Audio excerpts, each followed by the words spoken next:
Someone make it make sense. Probably a couple.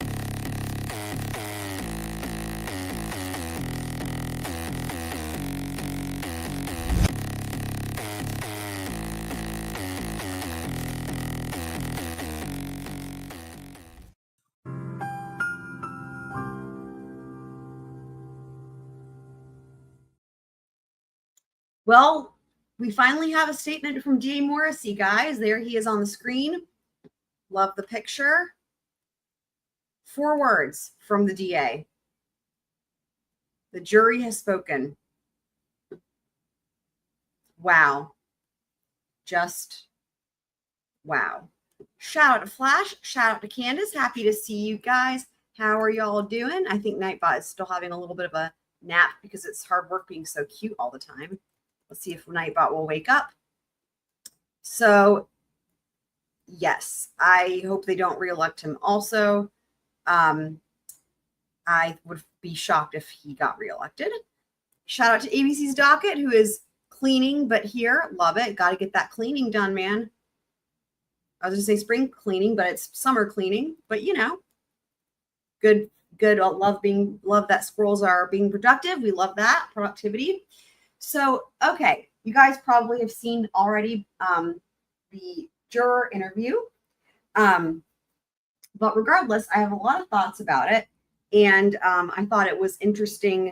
There were a lot of, I mean, it was short, you know.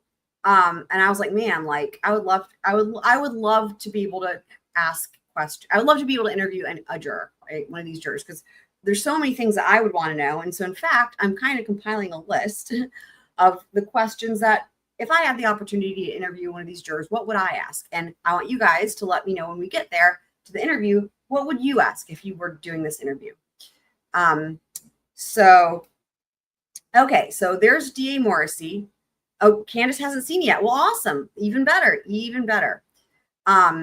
It may have flew under the radar a little bit because it was with TMZ, which was not an expected place to see it. You know what I mean? For that juror interview, it was one of those things where that wouldn't have popped up on my feed or whatever on YouTube. I did a search for a juror interview because I figured, well, what if one has happened? And when I searched for juror, that's how I found it. But TMZ is definitely not a place that I think many of us would typically get notifications or watch things from. So anywho, so first though, we do have an interview with Karen's dad. So we're going to watch that one first, and then we're going to watch the juror interview. So, okay. And I'm just going to unshare, reshare. Welcome, Charlie Lynn. Couldn't agree more. Charlie Lynn is saying these jurors are heroes. They are 100% heroes.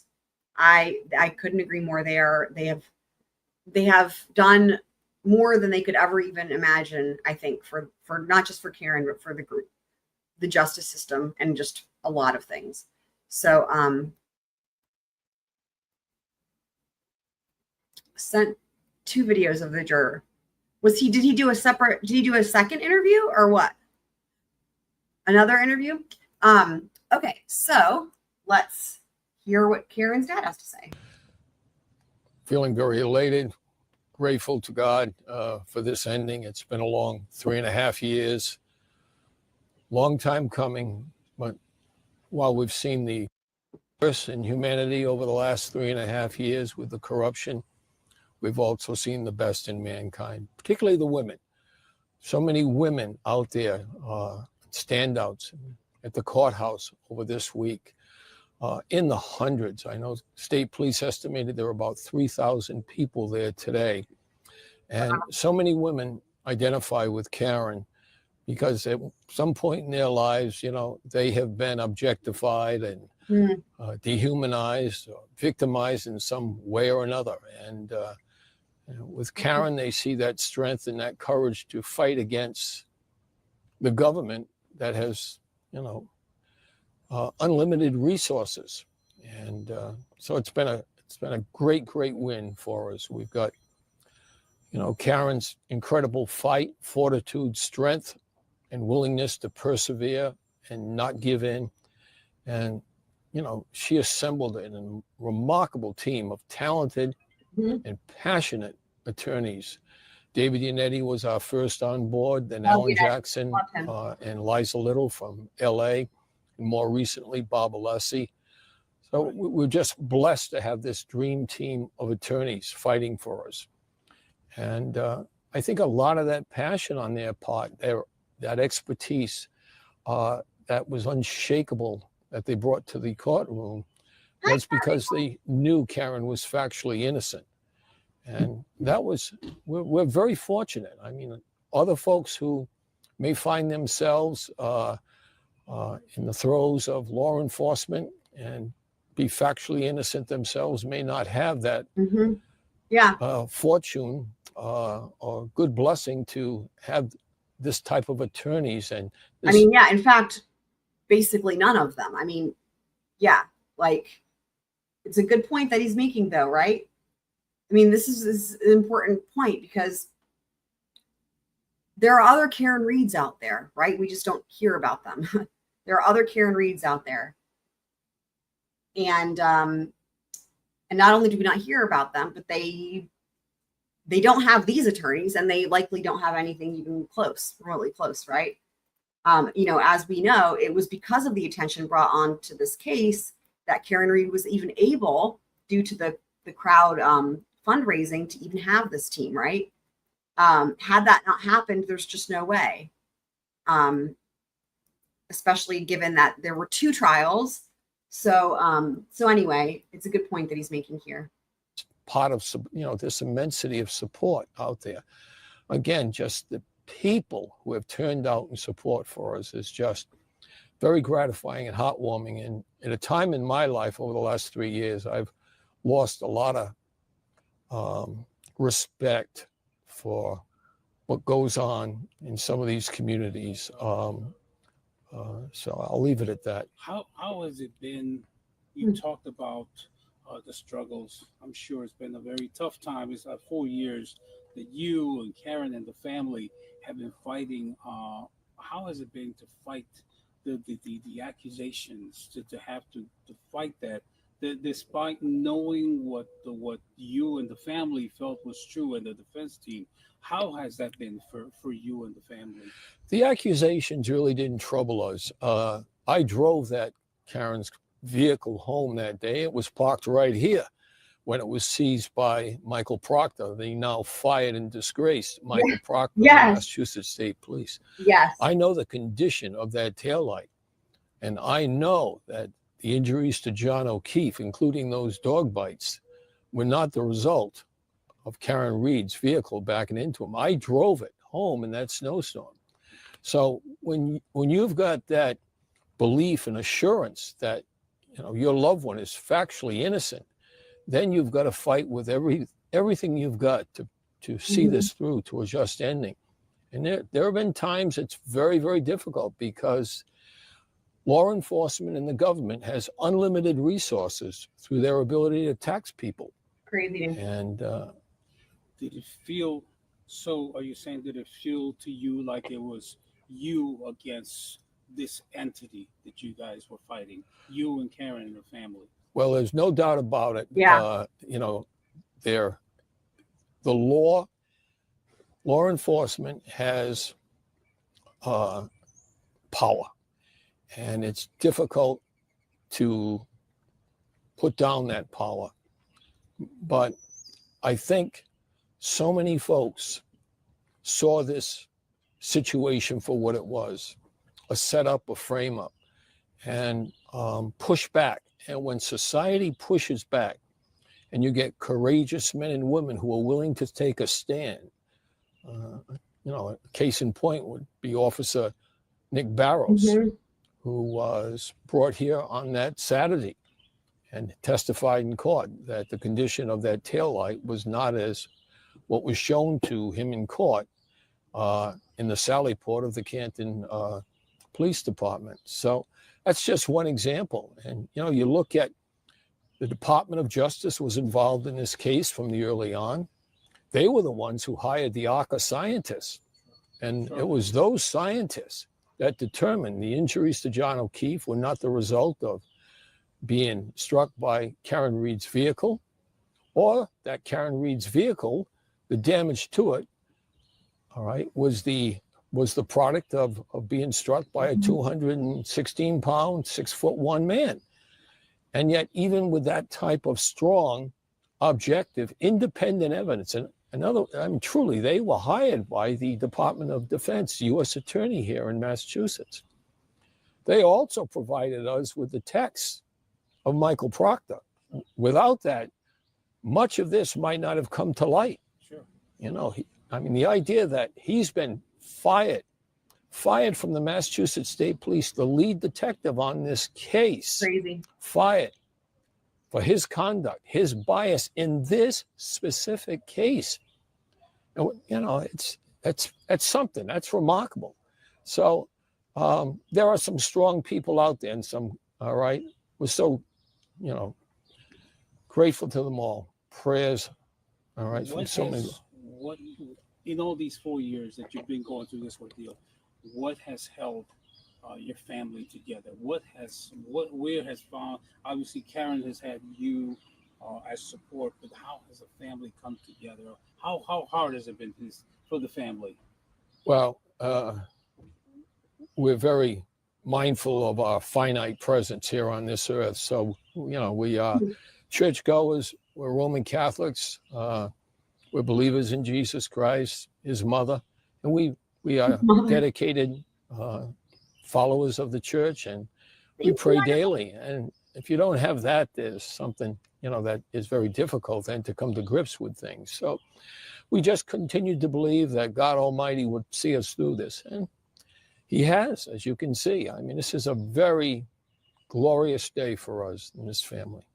Overall, I know I spoke to your wife, Karen. How are you all feeling today after?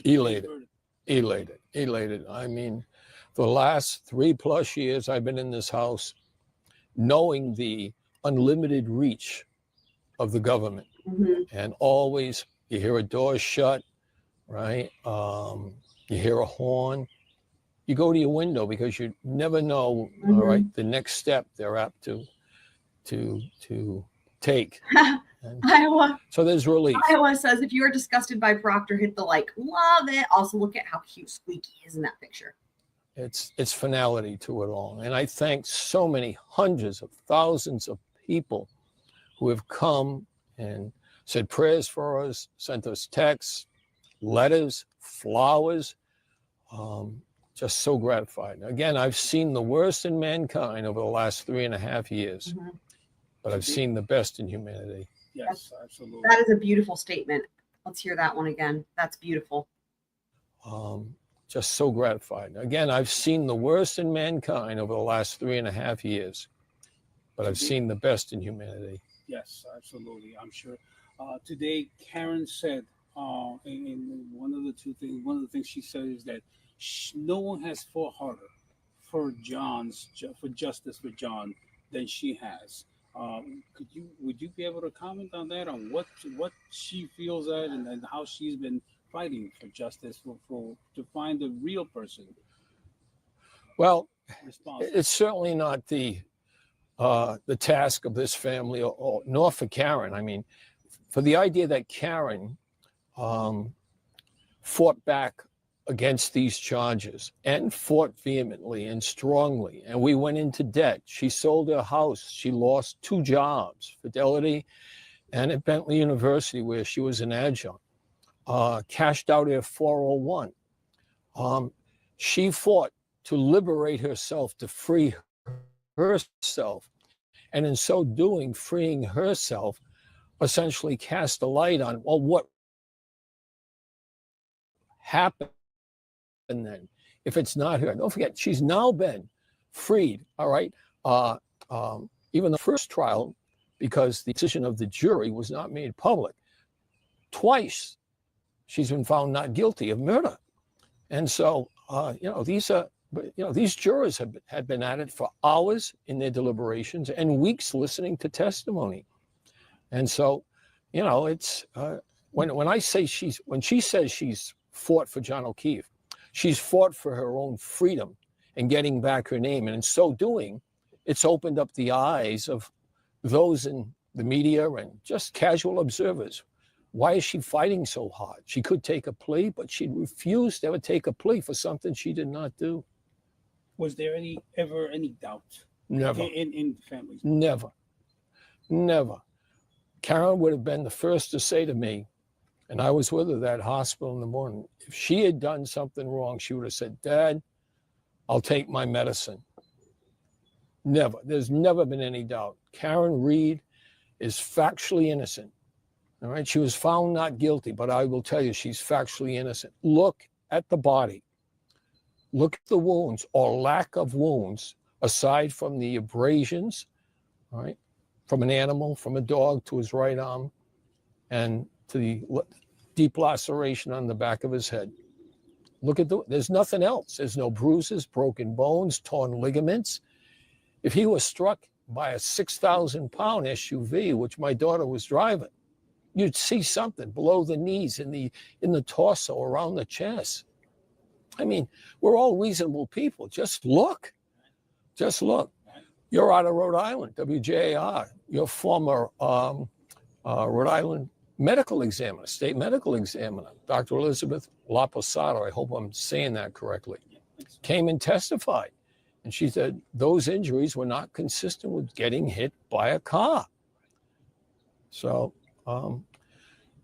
it's when you look at the physics, the science as provided by ACA, and then you look at the medical testimony and the medical evidence, whether it be from Dr. Elizabeth Posada or from the state of Massachusetts' own medical examiner, Dr. Scotty Bello. She said, all right, that she could not conclude that he wasn't hit by a car. In other words, it's possible. And the abrasions to the arm. And so much so, she could not conclude the manner of death. She could not conclude it was homicide. So, I mean, the evidence is overwhelming, compelling, but still it took us 3.5 years and 2 trials. How, maybe last question. North Carolina does allow cameras, but you have to make a good cause, like showing for it.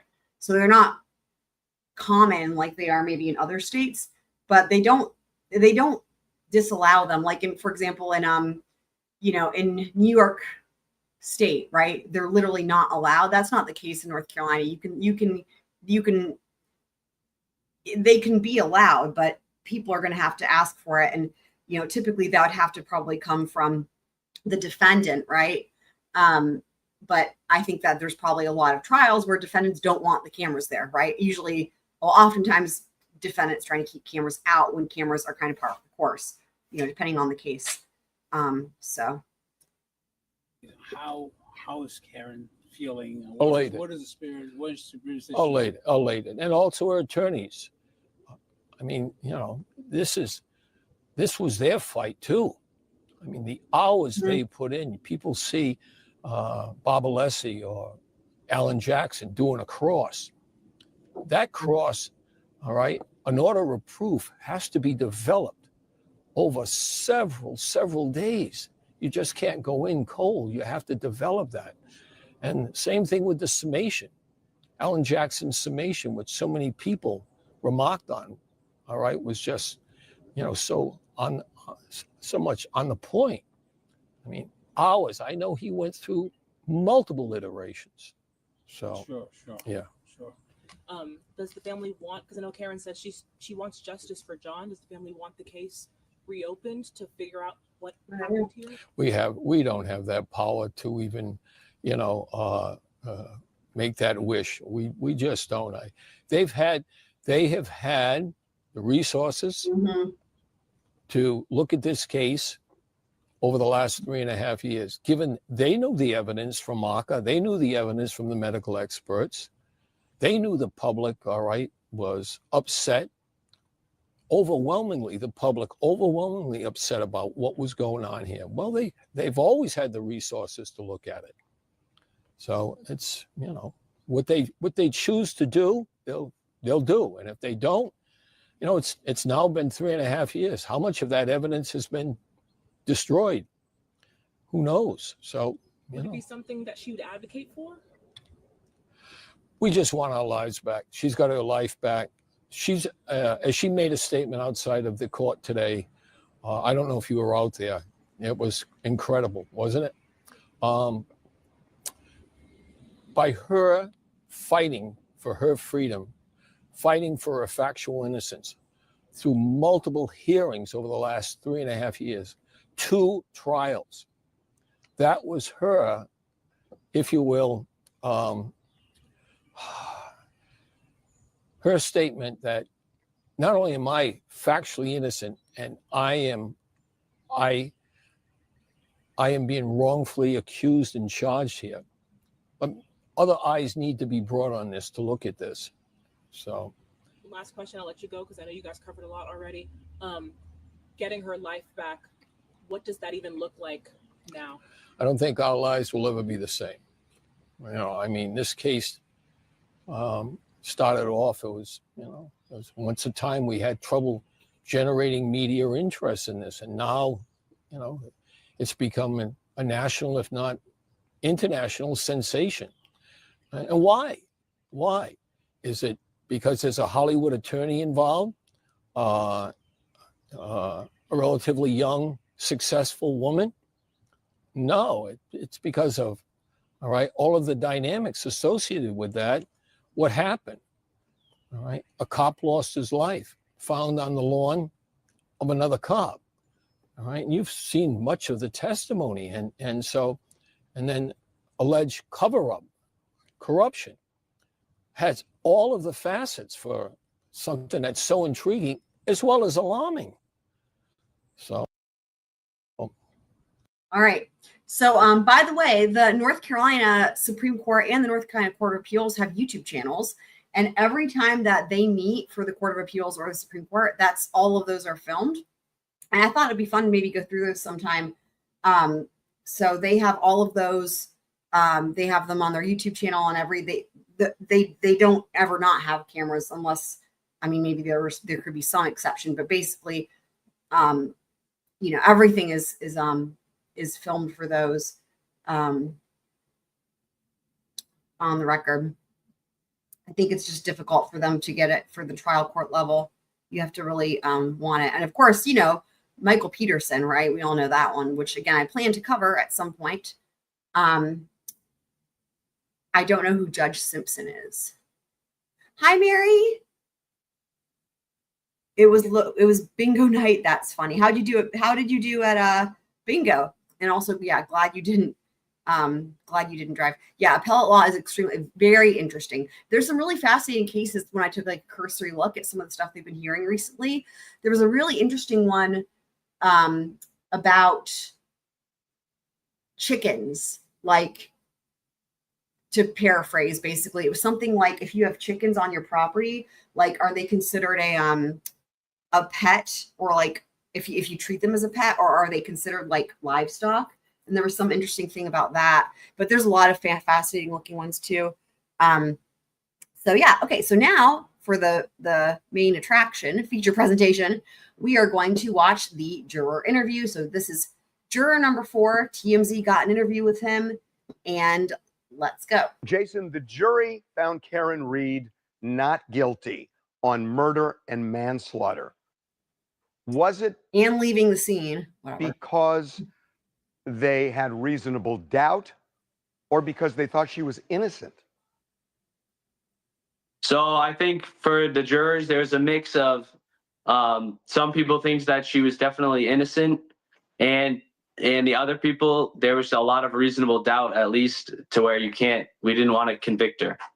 That's really interesting. So could you give me a breakdown there?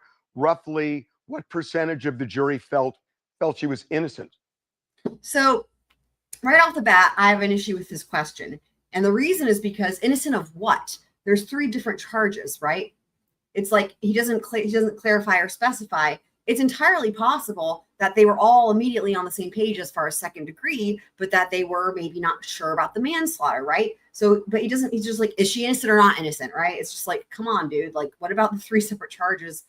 Anywho.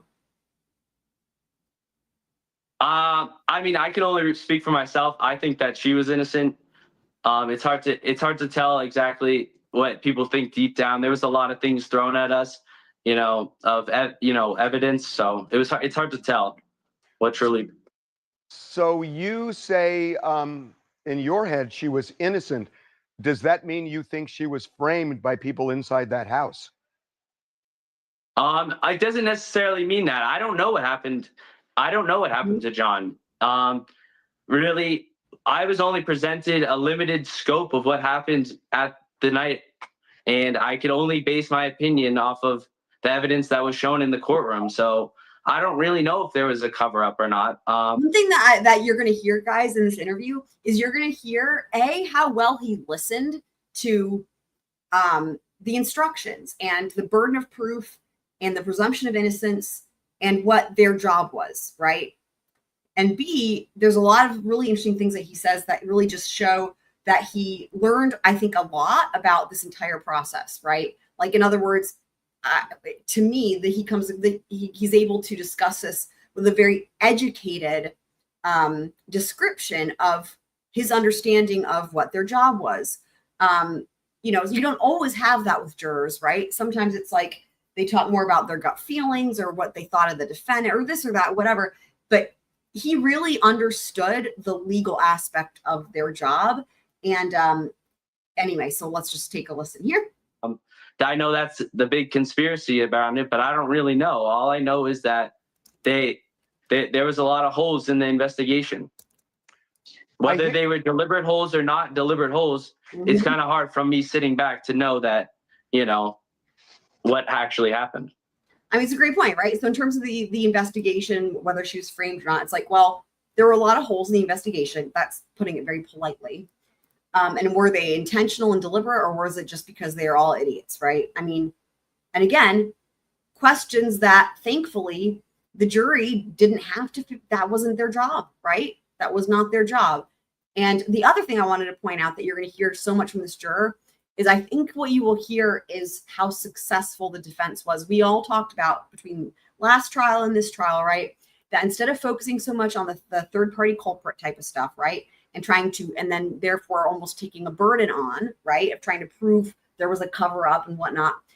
I think the defense really hammered reasonable doubt and the shitty investigation. And literally, what is it that is the jury has to decide, right? What is it that matters here? What is their job? What isn't their job? And really the reasonable doubt. And in this juror's interview is literally a testament to how well the defense did with this.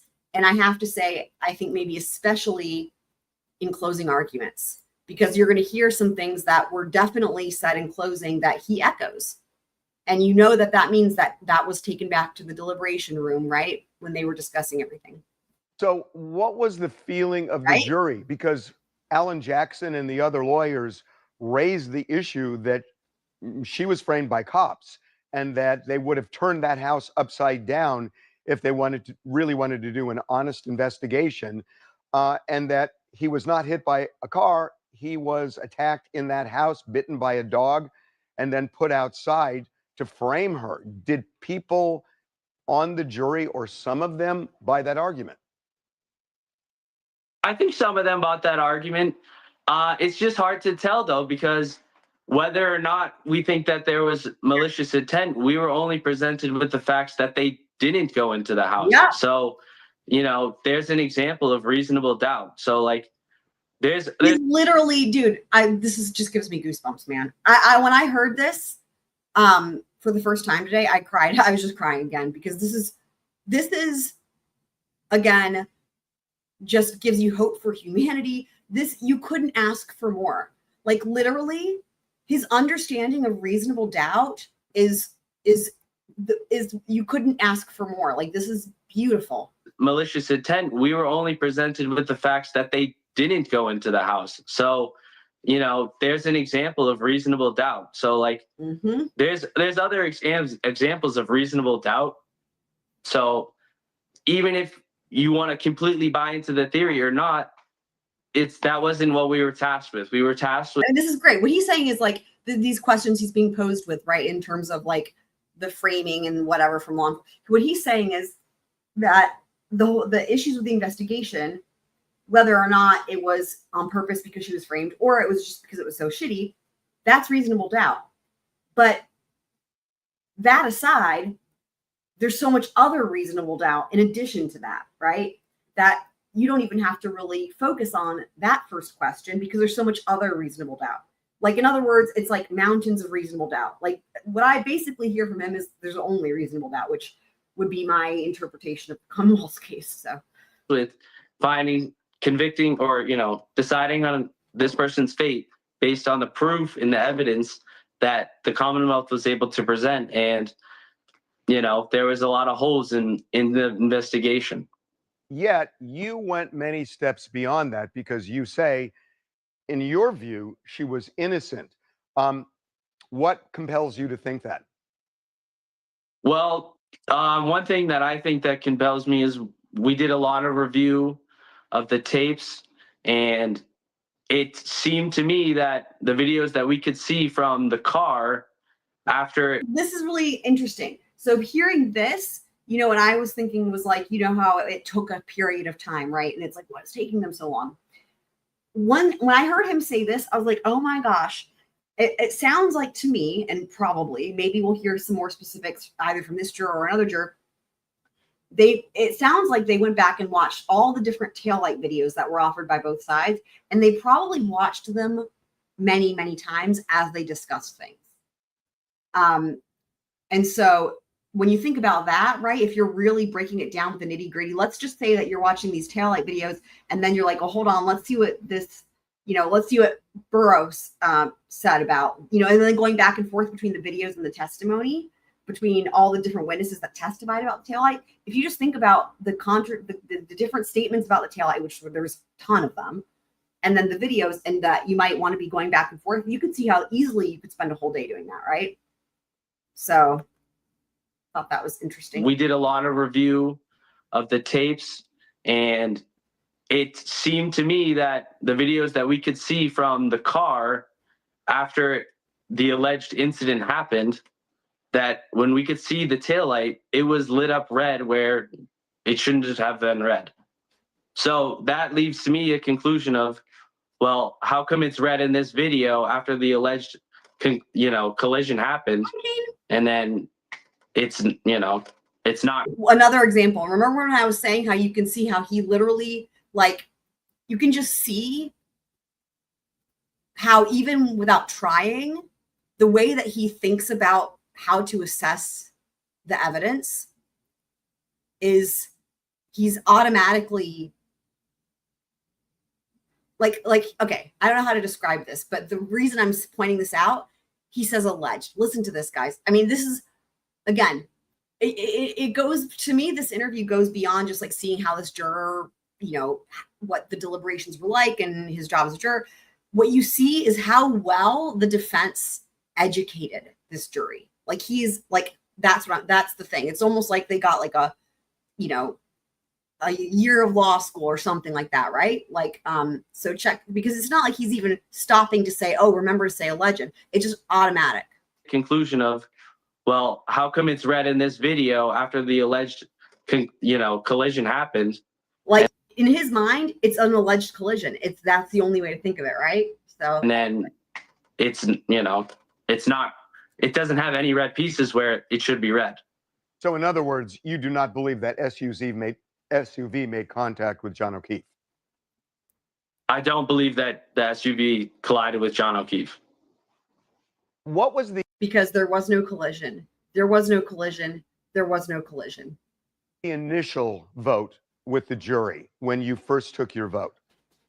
We didn't do an initial straw poll. The judge recommended to us in the courtroom that is not a good way to do it. We broke down that. I found this interesting because we see this oftentimes in different jury instructions in different jurisdictions where the judge, might instruct the jury or not instruct, but suggest not to do a straw poll. I can remember just specifically one thing off the top of my head where I remember hearing that in Kowalski v. J. Hatch. I remember hearing that specifically with that. I loved that Judge Carroll. Shout out to Judge Carroll. I remember him saying that, right? and it was, I don't think it was like part of the jury instructions. It was just like his own advice. Like I recommend not doing a straw poll. Right now, what we always hear is like, oftentimes that is maybe recommended to the jury, but that they usually don't listen. And that if when jurors speak out, they usually will say, yeah, we did a straw poll. So I found this really interesting that this jury listened to what Judge Bev said. Again, it shows that they were following instructions, even when a lot of juries wouldn't follow this instruction, because they're really allowed to deliberate however they want, right? It's not like they have to do it. It's just a recommendation. But this shows just how seriously they took this job and how much they really wanted to follow all of the instructions they were given. And I found it also interesting because it shows almost like a certain amount of respect for Judge Bev. And that's one of the questions I would have that was not asked of this juror, is what they thought of Judge Bev. But just the way he talks about this, it seems like he had respect for her, which you can't fault them for, right? It's always better to be respectful. So Vote. We didn't do an initial straw poll. The judge recommended to us in the courtroom that is not a good way to do it.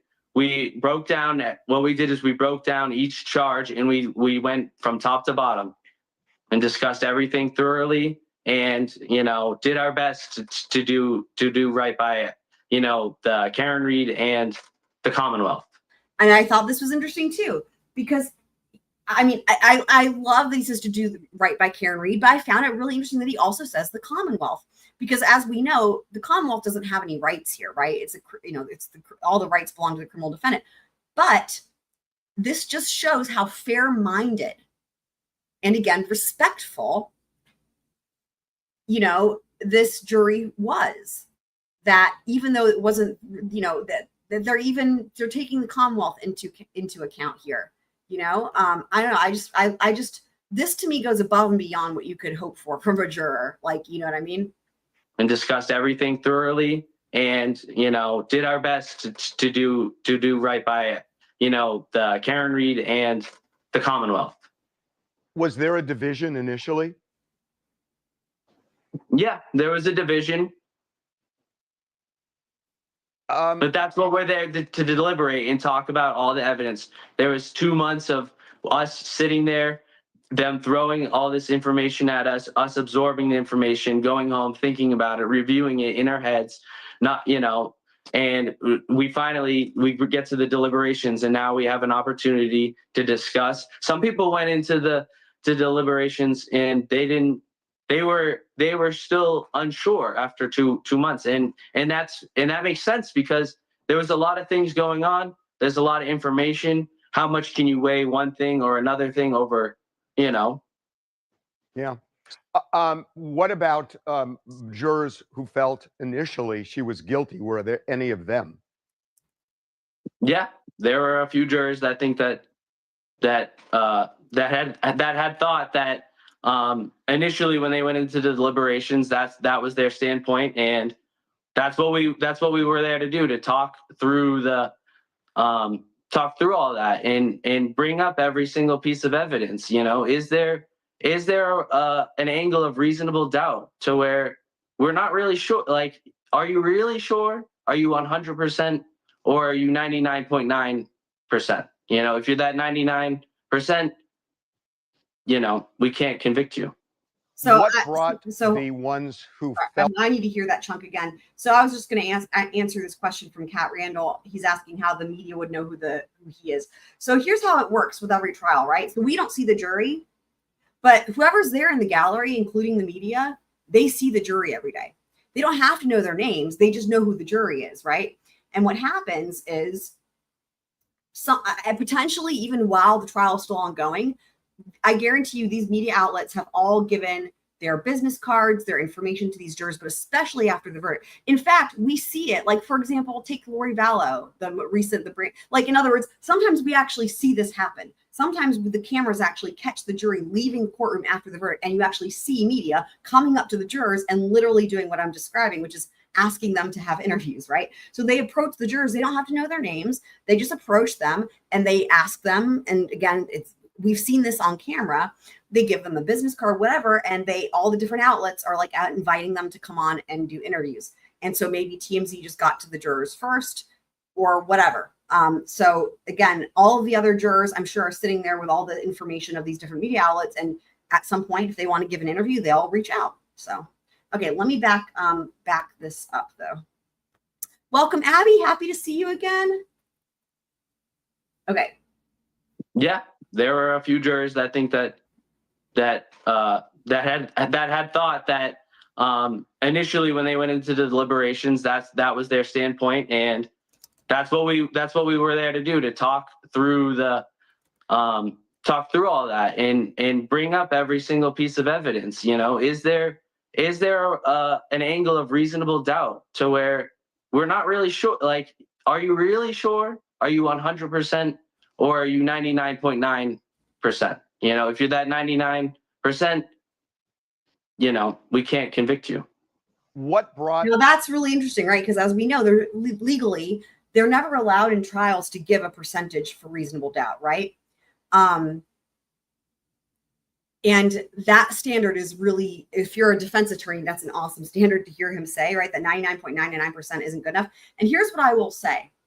I wouldn't be surprised if the reason he interpreted reasonable doubt that way is because in Massachusetts, it's specific where they say beyond a reasonable doubt and to a moral certainty.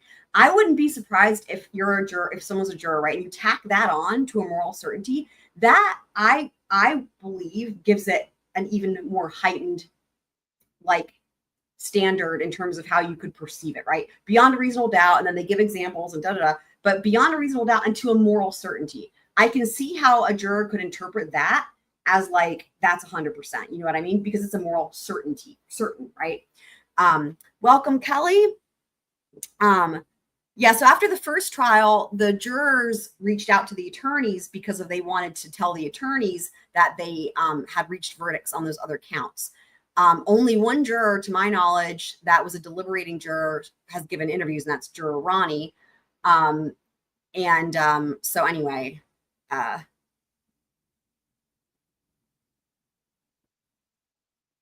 Keen was asking about a bombshell. I don't know what you're talking about with a bombshell. I have no idea what people say. Things can be important even if there's not a bombshell. I mean, I don't ever call things that because I just think it's annoying and it's just clickbait, right? People can give importance to, and however much importance to things, to any, like, that's up to the individual, right? To determine what information or whatever it is that we're looking at is important or not, and how important. I don't know. It's just, yeah. Anyway, I don't know how to even interpret that. If something says bombshell, it's just not part of my it's not part of my the way I interpret reality, I guess you'd say.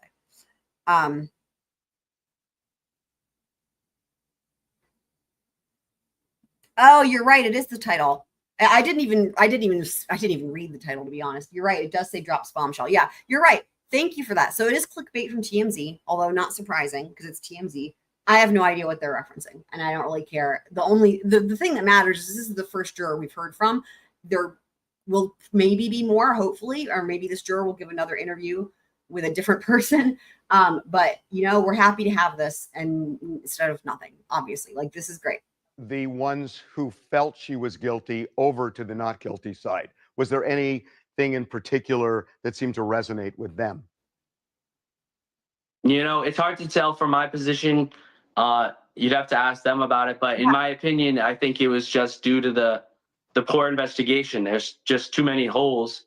Mm-hmm. And, you know, it's hard to prove that the collision happened. So yeah, if there's reasonable doubt that happened, or that there may have been foul play, you know, if there's room for that, then it's hard to come to a guilty verdict. What happened when the jury initially said they had a verdict and then said, oops, no, we don't. And then 15 minutes later, they said, oh, we do. This is interesting. What happened there? So that actually is kind of interesting. So the way he says that, you would expect there to be some sort of interesting story, right? The envelope, it was sealed and it's locked away. It'll never be looked at. But on everything on that initial slip was the same as the slip that was presented. But why did they pull it back? The pulling the back was for the OUI charge. There was driving under the influence, essentially drunk driving. Yes, driving under the influence.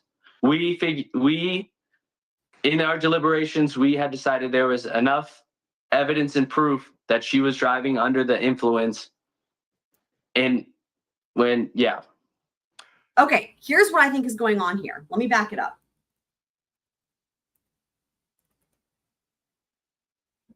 Oh, Let's we break this do. down. What happened there? So that actually is kind of interesting. So there's an interesting story. Now, we know the interesting story is not that the verdict changed, right? He says the forms were the same. There's an interesting story. It sounds like he wants to tell us what happened, right? This spill the tea. Here's what I think happens. He mentions this bit after that. the envelope, it was sealed and it's locked away. It'll never be looked at. I think that he goes, oh, it's very interesting. Like he wants to share the story. And then he remembers this bit about it being sealed. And I think what happened here is he's unsure if what he can say. It's like he wants to tell the story. And then I think he's like, oh, wait, I don't know if that's okay, if that's allowed, because it's sealed, right? That's what I think it is. And so he kind of like stops himself. That's what I think is happening. But on everything on that initial slip was the same as the slip that was presented. Which is what's interesting, right? I mean, he says there's an interesting story, but we don't hear the interesting story. It is interesting that they're the same, but there's got to be some other part that is the interesting story if they were the same and yet something happened, right? But why did they pull it back? The pulling the back was for the OUI charge. There was driving under the influence, essentially drunk driving. Yes, driving under the influence. We in our deliberations we had decided there was enough evidence and proof that she was driving under the influence. And when and again there, and when he was going to say something else and he stops himself. So I think that while he's allowed to talk about whatever, he may not know that, right? You know, there's some judges who really take the time with the jury after the verdict to really explain to them what they are allowed to do, what they're, whatever, and to tell them, here's the whole dealio, and make sure that they fully understand. I guarantee you Judge Bev is not that judge. And so just like with everything else, right? Leaving the jury confused, not giving them information, there's no clarity. I guarantee you that Judge Bev did not address to the jurors what they can say or what, in other words, I guarantee you there was no instruction about this particular issue with the false verdict or the fake verdict or whatever. And so I think he just doesn't know if he's allowed because of the fact that it's sealed. I think he's being cautious. And that makes sense to me. Like if I was in his position, I would think the same thing. Like, oh, it's sealed. That means I'm probably not allowed to talk about it. And if no one told him he is, then yeah, you know what I mean? So how did the defense do? How did the lawyers do in your view? Her lawyers. For her lawyers specifically, I think they all did. I think that all the lawyers on both sides did a really good job. They presented their case as well. So that's police. Surprising, right? So there's a question about the gag order. So there was a gag order, but I think it really only applied specifically to the attorneys and the parties, right? Like not giving media interviews. The gag order wouldn't apply to the jury apart from, the fact that they can't discuss the case while they're still deliberating, right? That's not the same thing as a gag order, right? Obviously. So, I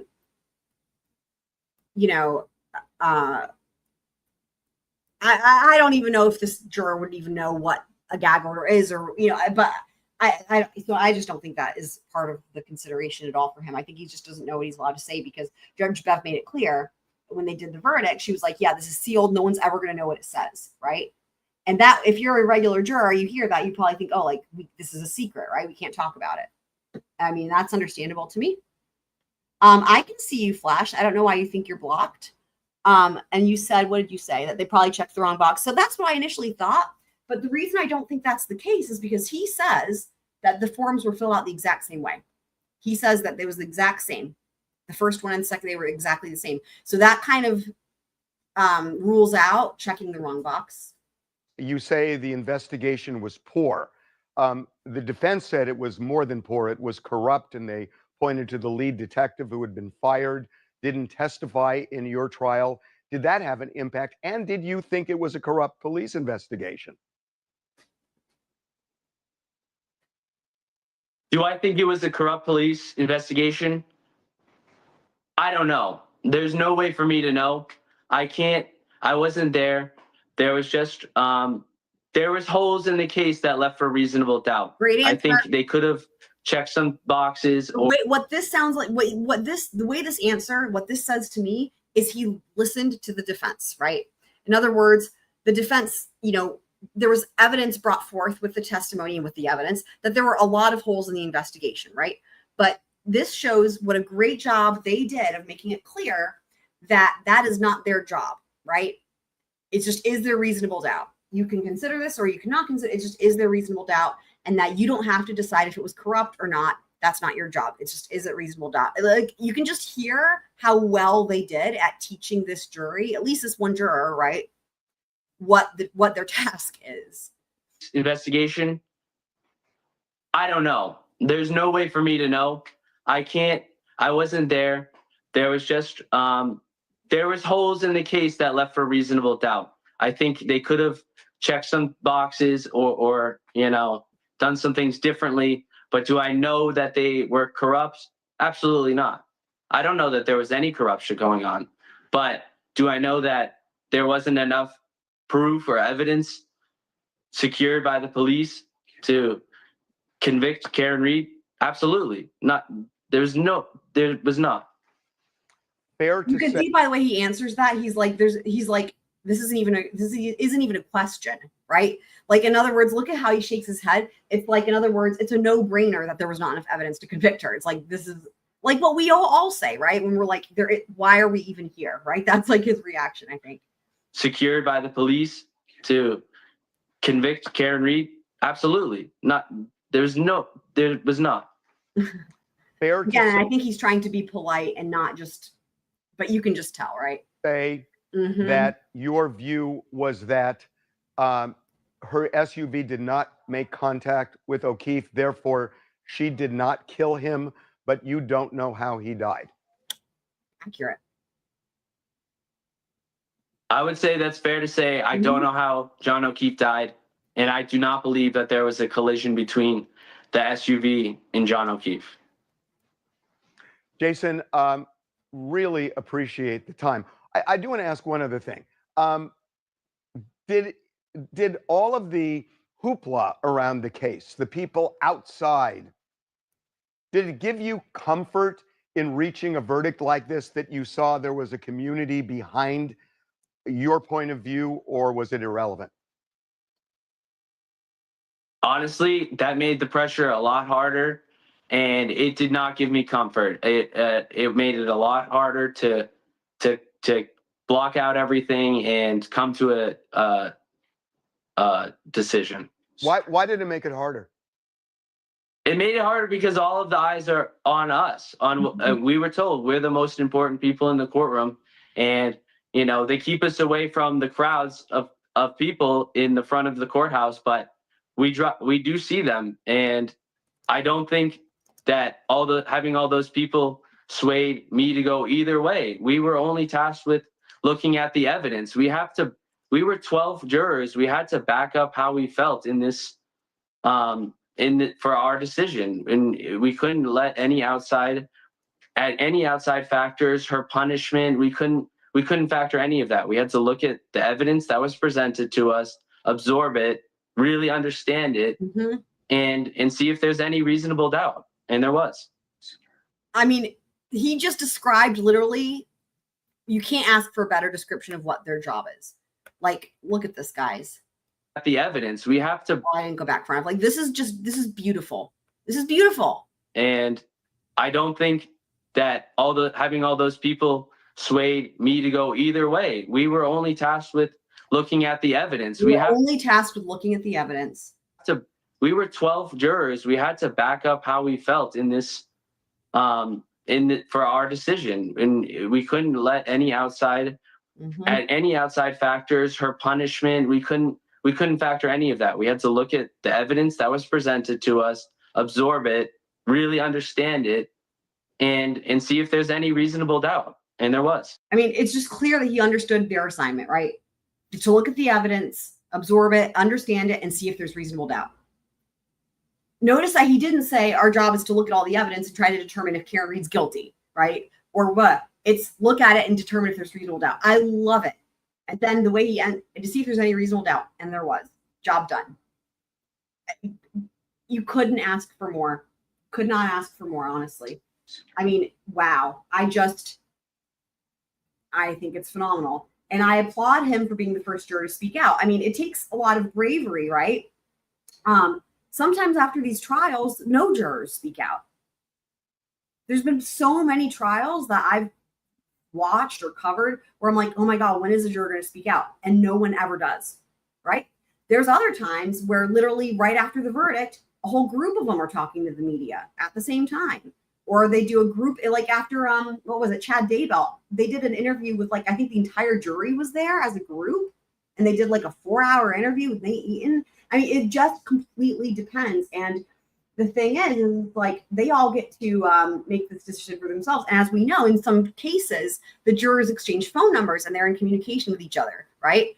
And so, but if they didn't do that, if this jury didn't do that, you don't know how what the other jurors are thinking, right? And you can understand being maybe trepidatious, even apart, separate but equal to being nervous potentially.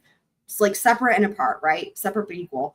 That you might be trepidatious because no one has spoken out yet, and you don't want to be speaking for the other jurors, and you want to just be careful. Like, in other words, it would be better to be more reserved, right? And to say less than to feel like you're invading the opportunity for other people to speak for themselves. Because a lot of the questions that were asked had to do with the other jurors. And the other thing is this, right? Let's say you give an interview and you're more reserved, but then other people start speaking out, or maybe they start communicating, we see this all the time where then jurors will give follow-up interviews that are longer, right? So he might come, depending on what happens, like it might be, okay, now I feel comfortable. Now right? And like, then they can give subsequent follow-up interviews, right? Does that make sense?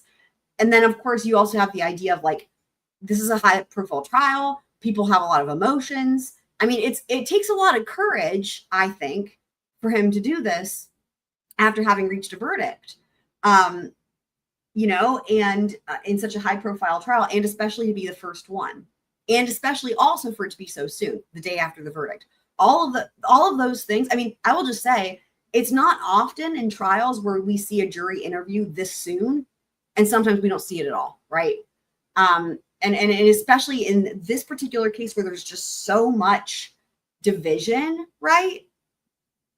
It takes a lot of guts to speak out, versus other trials where, like, speaking out after Lori Vallow, I don't think you're going to be afraid for your life that you rendered a guilty verdict in that case, right? You know what I mean?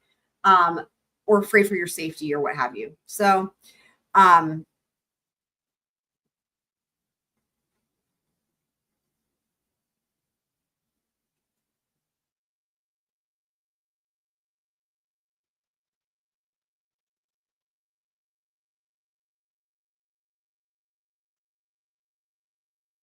I know. And that's another great point. Yeah. The Delphi jurors never spoke out. Yeah, I know. I wanted to hear from them too. They never spoke out. I mean, that's a great example, right? Nope. Didn't hear a word from them.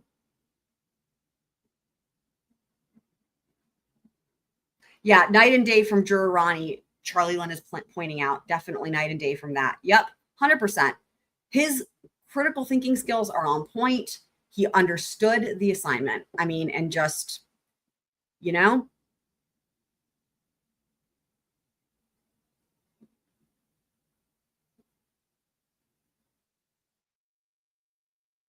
well, it took a lot of guts to be on the jury, but they don't have a choice, right? If they're picked, right? But yes, I mean, it did take guts to be on the jury, but it takes more guts to speak out, because when you're on the jury, you at least have some protection from potential backlash or what have you, right? Your identity is protected.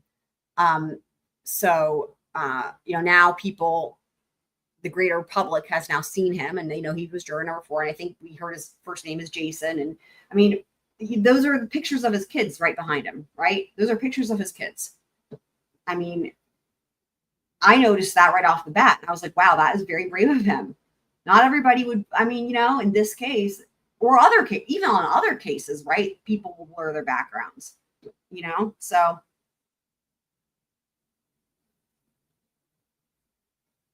Kat, I have no idea why he's on TMZ. It could have just been that TMZ, I heard someone else comment on this, some other journalist, right? And literally what they said was this: TMZ got to the juror first. Like, in other words, what it sounded like to me is TMZ, when they're all, chomping at the bit to hand out their business cards, that the TMZ person might have been first in line and handed their card out first. We've seen this in other trials where jurors don't care, and it's like whichever thing they get a card from first, that's what they do. We heard this was discussed a lot actually in Murdoch because of Miss Becky, and she had different certain media outlets that she was handing business cards out for because she had a vested interest in them giving interviews to certain people because of promoting her book. So if TMZ was the first in line to pass out a business card and you're a juror and you can see how that maybe is just, and that again, I heard some other journalist who I think was there at the, was there for the trial and wanted to get an interview. And it was like, oh, TMZ scored the first interview and like they got to the jury, they got there first. That was what somebody said. I can't remember who, but it was somebody from one of the local news places that said that. So, yeah.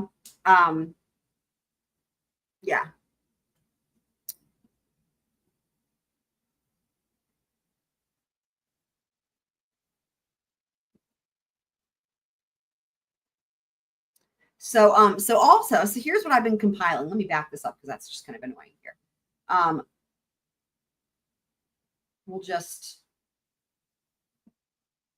leave it right there. So I made a list of some of the questions that I would ask if I could interview one of these jurors. And these are questions that go in addition to the obvious questions, right? So one of them I already mentioned, and that's what did you think of Judge Bev, right? The next one that I have written down is that I would want to ask is, what did you think of the x-rays when the x-rays came in, right? Because that was one of those moments where it's like, holy shit. And I remember saying, like, if I was on that jury, I would be so pissed, I would want to walk out. So the x-rays. The next one I have written down would be like, what did you think of the blue paint, Judd Welcher's blue paint test, right? The next one I have written down is everything pertaining to the FBI. So in other words, did you as a juror realize whenever they kept talking about the different investigations and then they used the word agency? In other words, did you all as a jury figure out, that Jen McCabe, for example, was interviewed by the FBI? And so in terms of the different media interview, or not media, but the different interviews that were discussed. And then also as it pertains to ARCA, that did they figure out that it was the DOJ, the FBI who had hired ARCA? The other thing is, as it pertains to the first trial, what I would want to know is, did they know going into this trial that there was a first trial? Because that's possible. And a lot of people said there's no way they wouldn't have known, right? But maybe not all of them, right? Like, in other words, if some of them didn't know, what was their reaction when that was said a bunch of times? It's like, oh, there was a first trial. Another question I would ask is, if there was one witness that didn't testify, that they heard a lot about this trial, but they didn't testify. If there was one witness that they could pick to testify, who would it be? So, for example, it might be like, when you think about who didn't testify that we heard, who we heard a lot about, like Trooper Proctor, obviously, would be one. Brian Higgins, Brian Albert, just to name a few, right? So if you could pick one witness that you would have wanted to hear from, who would it be? That would be another question I would have.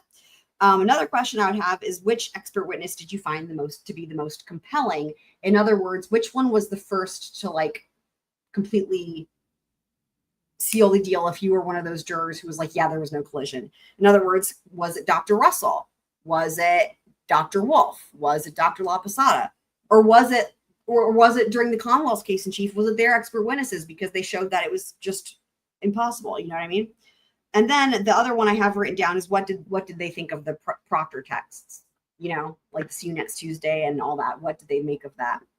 And those are just a few things I had written down that I would want to ask if I were talking to one of these jurors.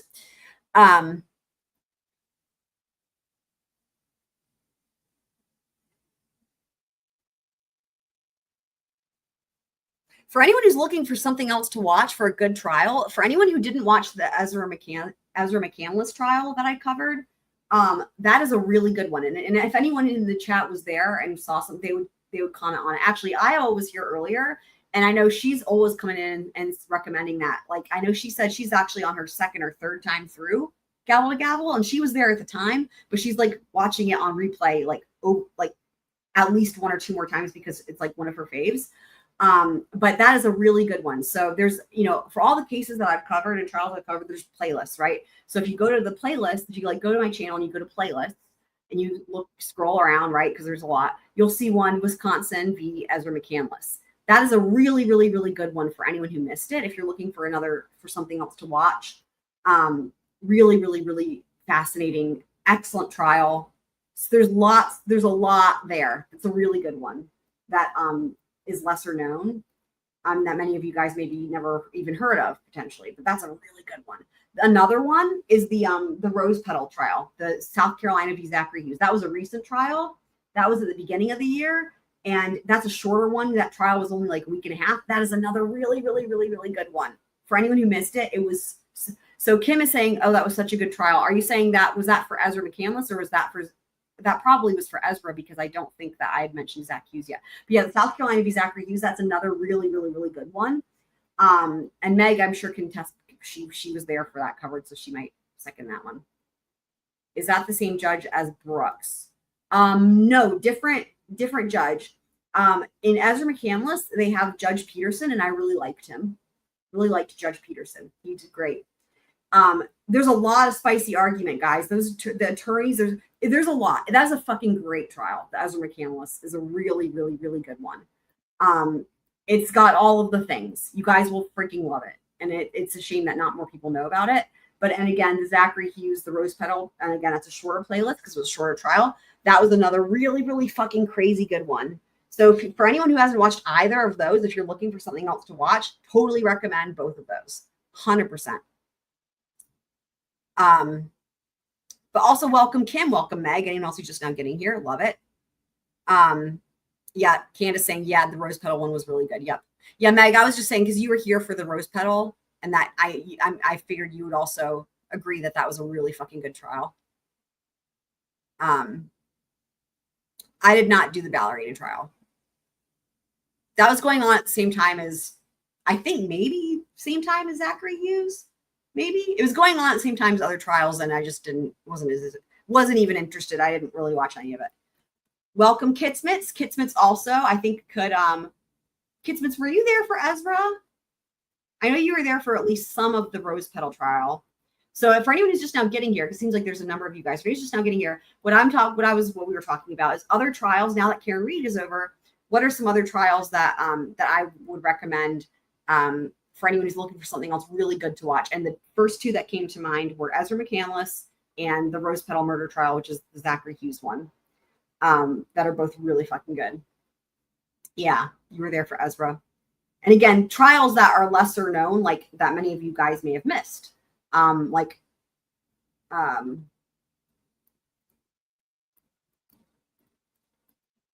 do you mean by Sandra Birchmore, Meg? The sheriff that killed the judge has not gone to trial yet. I think that's probably ways out. Sandra Birchmore, we won't be able to see anyway because it's going to be federal, right? And I don't know when it's going to trial either. I wouldn't be surprised if they work out some sort of plea, but it's federal, so it's like we're not gonna be able to see anything. So those are, yeah. But in any event, what I'm saying is like trials that you could go watch when we finish tonight, right? Like I've got them again grouped by playlist, so you can watch the South Carolina v. Zach Hughes. That's the Rose Petal murder trial. That's real. And then there's also the Ezra McCandless. Both of those you are gavel to gavel. You can watch them. at your leisure, and they're both really fucking good with detailed timestamps as always.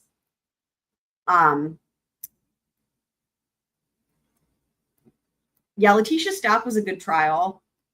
I would still say in terms of like a really good trial, I still think that while that was fascinating because she's like an insane person, I still think that like Ezra McCandless and Zach Hughes would be, if I had to pick like my top 5 favorite trials in terms of just like really fucking interesting trials and really interesting cases that are real puzzlers.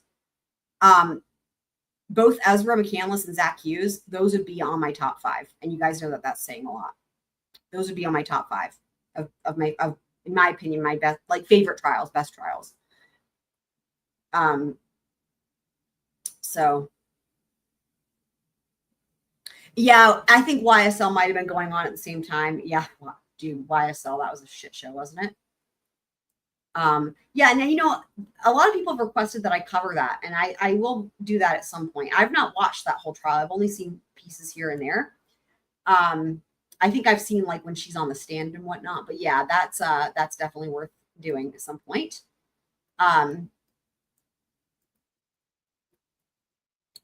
I don't know what you're referencing about that survey, but shout out to Kurt from Uncivil Law, love Uncivil. For anyone who missed it, by the way, I'll pull this back up because this is worth looking at. For anyone who missed it, Michael Morrissey finally gave a statement. Guys, the DA, are you guys ready? There it is. YSL, that's it's also known as the Young Thug trial. That was a RICO trial in Georgia. That was a fucking disaster. That went on for like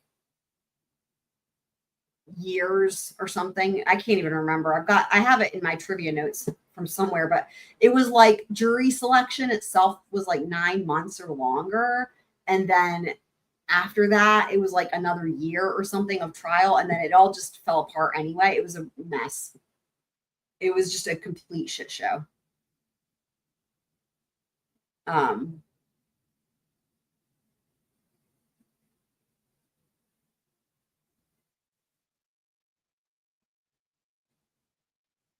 Yeah, anyone that wants to go see Alan Jackson, I mean, many people have talked about this trial, to go see Alan Jackson, you know.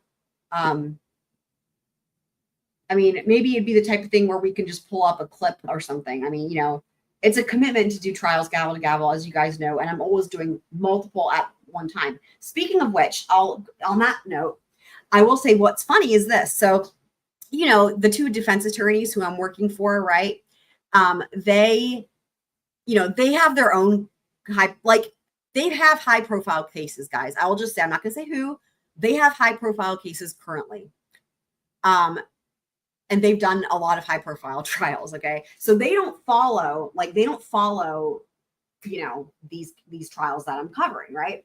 But what's really funny is they learned about Karen Reed because when we were on Verdict Watch and whatnot, and then the whole thing with the verdict slips, I was talking about it, right? And they knew. I'm like, yeah, we're on Verdict Watch right now. Here's what's going on with the verdict slips. I showed them, So they knew that much, right? What's really funny and completely surprised me is that, you know, yesterday, of course, we got a verdict. When that happened, they had already left for the day because right now for this week, North Carolina, it's the judges conference or whatever. So there's no court this week. So like they both left before the verdict came in.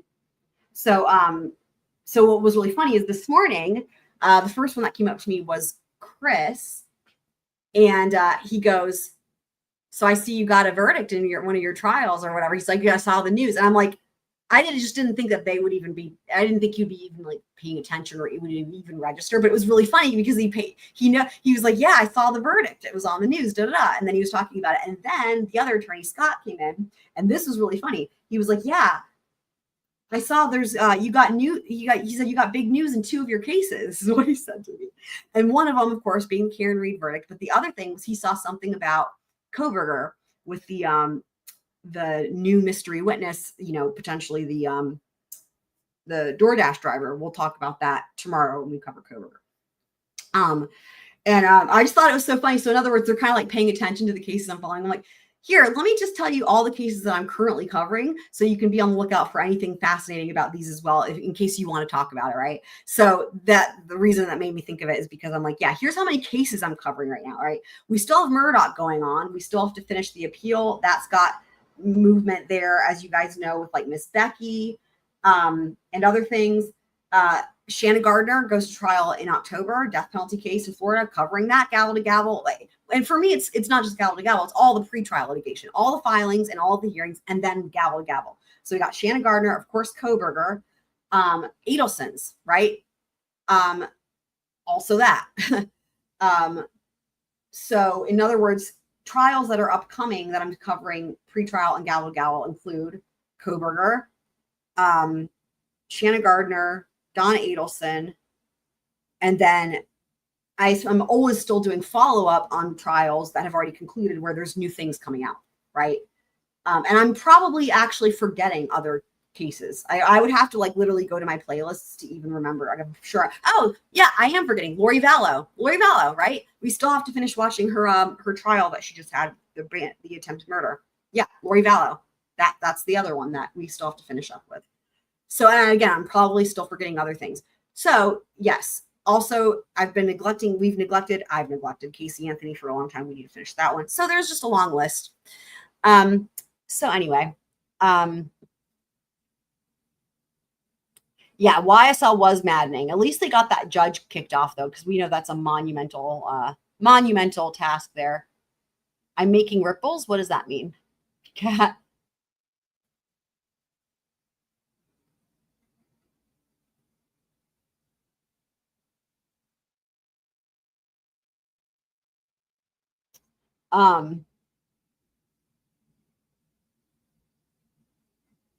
When I go big time, that's never going to happen. That's never going to happen. I'm still trying to get to 2K. We've been hovering right around it for like a week now. It's like it'll get to 2K and then it'll go back down to like 1,999. Then it'll go up to 2K, and then it'll go back down to 1,000. It's like I'm gaining a subscriber and lose a subscriber. So it's really funny. It's like it's like almost jinx it, right? Because like prior to that, it's like normally it's like I get that, like, I don't know, it's not like I care, right? It's just fun to celebrate. But like it's funny because once I almost got to 2K, it's like the subscribers have like flatlined. I don't know, it's just funny. It's just funny. But anywho, I'm never gonna be big and I'll never forget about you guys. So neither of those things are true.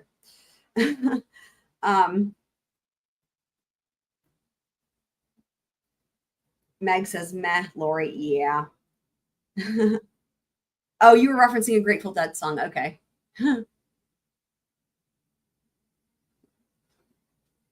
Let's all watch the porn rake unaliving trial and post-conviction relief hearing. Are you saying a whole other trial, gavel to gavel? I mean, I remember seeing bits and pieces about it. I watched some stuff with Defense Diaries, but again, that was going on at the same time as something else. It might have been Zachary Hughes. I can't remember. But I saw bits and pieces, but like, y'all, I mean, if I could clone myself a million times over, the corn rake, Scan has seen it, the corn rake one. I mean, the corn rake in and of itself is already interesting, right? Yeah, it was during Zach. Bill, there you go. Yep. I remember that when that trial happened, I put a lot of other things on hold to cover that because it wasn't expected. It was like a surprise, basically. And especially because it was supposed to go to trial earlier and then it got delayed. And it was like literally put like life on pause. That came in and out like a whirlwind tornado. That was so freaking crazy, man. And I remember just like literally, I don't even care about what other cases, like literally, this is all we are doing. Like that case was so insane.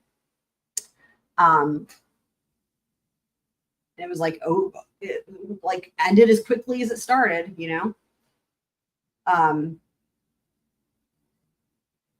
know Twiz would have thoughts if he was here because he was like always saying free Zach Hughes. Am I affiliated with EDB? Here's what I will say. Okay, here's what I will say. Great question. You've seen the name. I'm sure you have, and here's why. So you will notice if you go to the playlists and whatnot that I've got a number of playlists that are related to Debt Be Heard. And if you notice the dates on them, the oldest are going to be related to EDB. Now here's why. So, I'm a musician, as you guys well know, and all of my YouTube channel was always just, violin or guitar. It was always music, right? The way that I started covering cases, trials, right, is this. Of course, I've been following it for, as you guys know, for a long time. But what happened is this, that Debt Be Heard happened, right? And then the sidebars came out, okay? And EDB read some of the sidebars, not all of the sidebars. She read some of the sidebars. And when those came out, that was a big deal. And this was after Murdoch, in terms of, that was like the summer, I believe, of 2023, if I do remember correctly. And so one time I was like probably on Replay Crew, right? And she was reading the sidebars, and one of the people in the chat put like a super chat up, and they said like, it's maybe some law nerd would go through and make a video where they line up the EDB Debt Be Heard trial coverage, right? And then they line it up with the sidebars where they happen in real time, so that you're watching the trial coverage and it's EDB, right? And then it goes to the sidebar, and then you have her reading the sidebars. And literally EDB responds and says, huh, that's like impossible. That would be a dissertation project. No one would ever do that. And as soon as she said that, if you guys know me and by now, I'm like, in my mind, I'm like, no. You do not need to take this on. Like, meanwhile, I wouldn't even know the first way to even go about doing it. Like, I've never made a video that I've ever edited. Like, all my music stuff, it's just one take. I don't even know how to do anything with editing. Like, I heard this, but then it was like, oh, this is an impossible suggestion. This is an impossible challenge. And my brain was like, no, don't take this on. You can't. Why would you ever sign up for it? But it was like too late. And I was like, squirrel paw is raised. I will be that person. Literally. Like, I didn't know the first thing about doing any of it. And so the first round was EDB, again, reading the sidebars that she covered, which again isn't all of them, it's some of them, and lining that up with her commentary of what happened before and after those sidebars.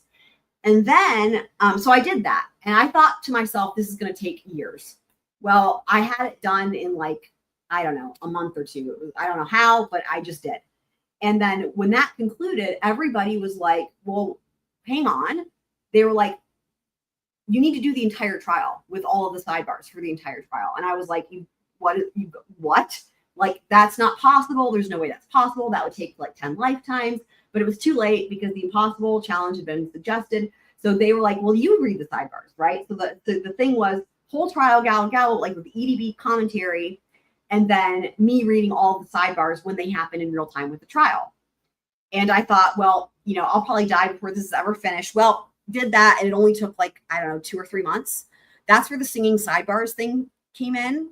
And so we did the whole trial. And so it was her coverage of the trial, but I read every single fucking sidebar in that trial when it happened in real time. So then people were like, well, what are you going to do next? And I'm like, I don't have a plan. I was like, literally like, my job in my mind was literally just to serve this one purpose, to do a favor. Like, that one law nerd had said, if someone could line this up, they would be giving the law nerd community the biggest gift, and like as a favor, right? Like a gift to the law nerds. And I was like, well, I was just doing this one thing. But everybody was like, well, no, you're not. Like, keep going. And I was like, well, I don't know. I don't have anything to offer anybody. I'm like, what would I even do? And so I was like, well, the one thing I know is Murdoch. Like, that's what I literally said on like to the chat on the live. So I was like, I literally am not qualified to do literally anything, but I know Murdoch. I was like, I know Murdoch and I can do Murdoch. So then at the time, I thought nobody would want to hear what I had to say, and that had nothing to offer. I mean, I still think that, right? But like, so in other words, when I started covering Murdoch the first round, I was still using EDB's footage because I was like, why would anyone want to hear me, And so for the first like 3 episodes or whatever, it's EDB's coverage, but then I would pause it, of course, to just interject with certain things. And I had a lot of, different things I had made, like graphics. There's a lot that I added to it, but I just figured people would rather listen to her. And then people in the chat, and Kitsmits, I think you were there for this. And I remember Super Planner Girl was here for this. Basically, people in the chat were like, you know what? We would rather just hear your commentary, right? Like and so I really considered it, and I took a number of polls, and the chat was like unanimous. They were like, look, let's just use the court TV feed or whatever the court feed, and why don't you comment on it? And like, we don't need EDB because we love EDB, but we can watch her coverage, whatever. But like, they wanted to hear my commentary. And it's really funny because until I did that, I really had no idea how much I would have to say. Because when I was just listening to EDB talk, I'm like thinking all these thoughts in my head, but I'm not saying them. It wasn't until that first time I did the court TV feed and I provided my own commentary. I was like, holy shit, like I have a lot to say and I can actually say it. So then that's how we are here now. And so it all happened accidentally, basically, because that one particular law nerd asked for a favor for related to debt be heard. And then that's how we are here now. And of course, one thing led to another. And as you guys know now, I'm working in a law firm and all the other things. So that is the thing.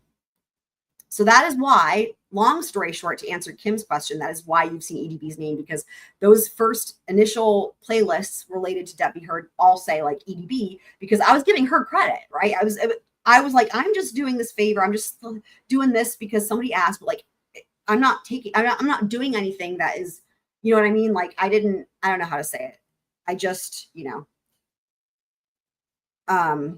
so let me see what you guys are saying in the chat. Welcome Twiz, who's finally here. Yes, I said challenge exactly. Yep. Give me something that's impossible and then I'm going to do it.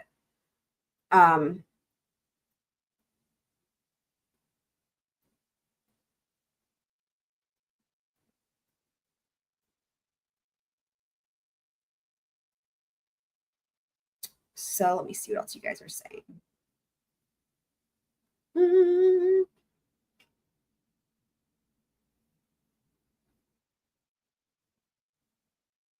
I don't know. It looks like Flash is still having trouble with the trolls in Discord or something, or one troll. I don't know why Flash would think that I hate him. Hopefully that's a joke or being sarcastic, because I mean, I literally every single live stream, whether Flash is here or not, I'm literally talking about how much I love Flash and how much we love Flash and how, whenever anybody brings up food, which happens like every live stream. I mean, anyway, Flash, you're just loved. You're very well loved by me and everybody. There we go. Thank you, Mary. Mary says, Flash, we all love you. You light up the chat, and I love sharing all my food pics with you in Discord. Yes, thank you so much. And then Charlie Lynn, I think this is to me, we appreciate your input and content. Glad you made the League of Faithful. Thank you. Yes, me too. I mean, never, and it's funny because it's an origin story kind of similar to what we hear from a lot of other people. Take Runkle, for example, right? His origin story for his channel is because it was essentially to try to shut somebody up. Like for anyone who hasn't heard it, he was putting out like little snippets, I think on Facebook or something, with just like little tips on certain things. And basically there was somebody on Facebook that was like, you need to do a YouTube channel, and they wouldn't leave him alone about it. And he was like, no one wants to watch me. And so it was basically like as a dare, he was going to try to prove this person wrong, like by doing a video on YouTube and no one would watch it. And instead the opposite happened. Right. So that's just one example of a similar story of how, people just accidentally wind up where they are, and so but I'm very glad I'm doing, I mean, I can't even imagine my life I can't even remember what it was like before covering trials, because like I'm like, this is like my, I still breathe music as like it's oxygen, right? But I equally as much I'm breathing law and trials. Yeah, and it is, and that's the thing, right? Yeah, the chat is, I mean, you guys know, I've never even commented, I don't think, in the EDB chats ever. Maybe once or twice when she was covering like the Nautilus stuff with Murdoch, because there were like way less people, and it was probably just to like correct something that somebody got wrong. I hate to say it, but like, to be helpful, right? If like EDB was like, oh, I can't remember this certain factual thing about the case, I'm like, don't worry, I got it, but like the chat is useless, but I love listening to her. And it's really funny because she's always talking about, I mean, every live stream, right? Like how great the chat is. The chat is the best, and like the community is the best. And like, I'm not refuting that, but I just don't know how that people can have that experience when there's so many people in chat. Like, I just don't really understand how that could be a sentiment. But anyway,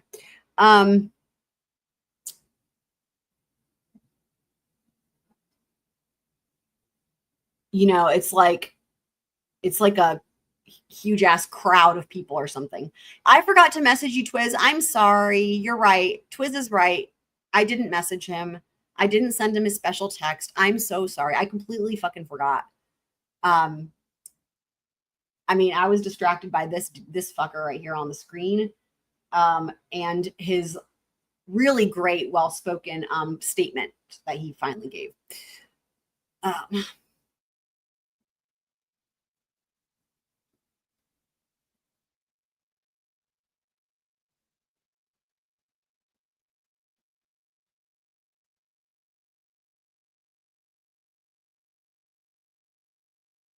Yeah, I don't know. I think Flash is referencing there's some sort of troll, it sounds like, in Discord that I don't really understand.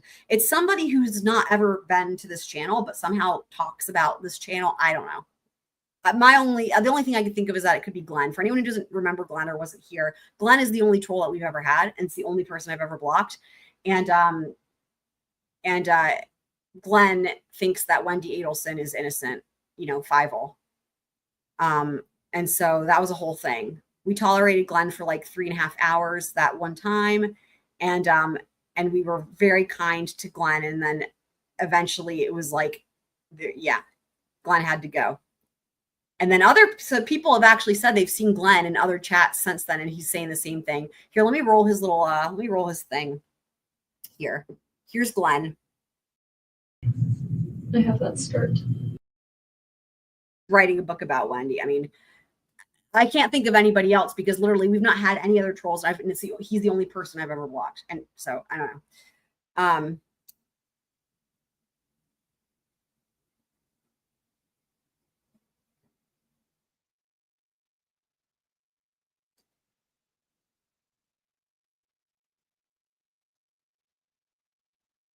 I don't know if you're asking me, Twiz, if I've seen Survive. I don't know what you're referencing here.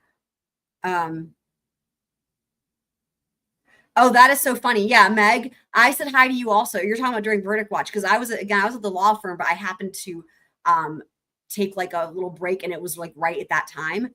And literally I said hi to Meg. There were some other people too, like that I said hi to in the chat as I was like watching. And I literally remember saying like, hi, Meg. And I was like watching from the law firm, but Meg didn't see it. And it looks like the same thing happened. Yeah, I didn't see that at all from you, Meg. It was a lot of people in there, way more than usual. Of course. So, yeah, it was crazy.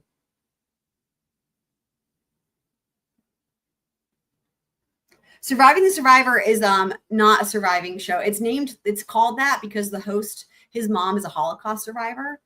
And but they were like the very first people on the Adelson case. Like they literally brought that out to light. Like anyway, they're like considered OGs. And in fact, that's why like whenever Court TV is talking about Adelson's, they have Joel on a lot. He's been on there many, many times to talk about the Adelson case, which for anyone who doesn't know, it's going on year 11. And that's one of the trials that we have upcoming for Donna Adelson. And then eventually someday they're coming for you 5-0, as I always say. Yeah, we need a Twiz signal, like a bat signal. Yeah, for sure.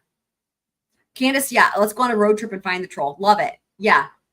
If Flash could provide me or had some way to identify this person,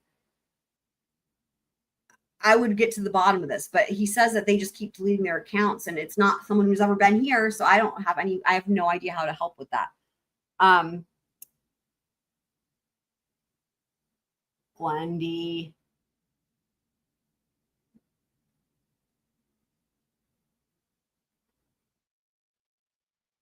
He's being mean to BK.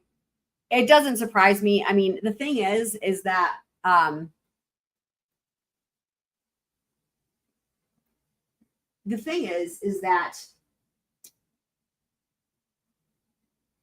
it takes a dedicated person, and you guys all know because you guys are all in this category, right?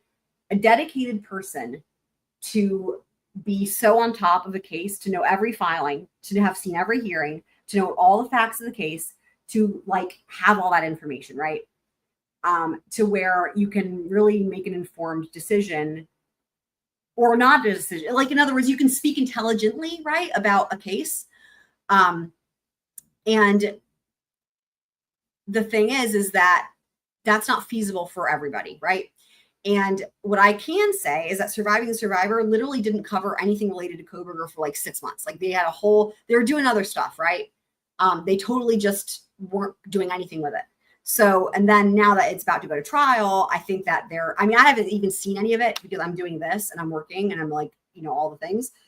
So I don't even know, but like, my guess is that they're probably now doing some episodes related to Kohberger because it's coming up on trial. But you have to remember, this is after having like not done anything with it for like maybe even longer than 6 months. Like I thought I wouldn't have even known if they were even still planning on covering it or not, because they literally it was not even a topic. And so you have to think about, like, for some people, if they started out at the beginning, right, where he's where he's charged, right, and the knife sheath, and they just hear whatever that is, and then they don't do anything or think about it or read anything about it or watch anything related, and they literally take like a long hiatus and a long break from it, right? Think about how much stuff has happened that we're all privy to, right? And then they come back to it. They're working with the knowledge that they had from the get-go, for example, right? And they've missed all of the interim that we are all privy to. So all I'm saying is that I'm just saying that you could maybe understand how, like, if you literally have missed like 6 months or a year of what's been going on with a case, and it's a case where there's filings like almost every day. With Idaho, that case is nuts, right? You guys know, like, the number of filings and the number of things that have happened and the number of hearings, and you literally have like you just took a time out and then you come back in. Like, imagine, it's like, I feel like if I haven't pulled up filings for a day or 2 days, I'm like, oh my God, I'm so behind. I don't know what's going on. Right. You know what I mean? So, yeah.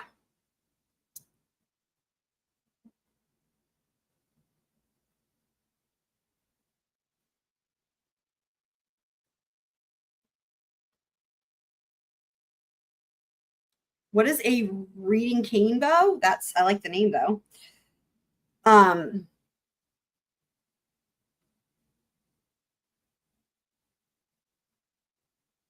That is very interesting. So Flash says this troll sends me messages at 12:35 a.m. every morning. So I got about an hour before. Interesting. That is very weird. Can you like screenshot it and send it and put it in the Discord so we can see? Can we punch him? Yeah. I do the good old squirrel karate chop. Hiya! Kwacha! That's what I would do.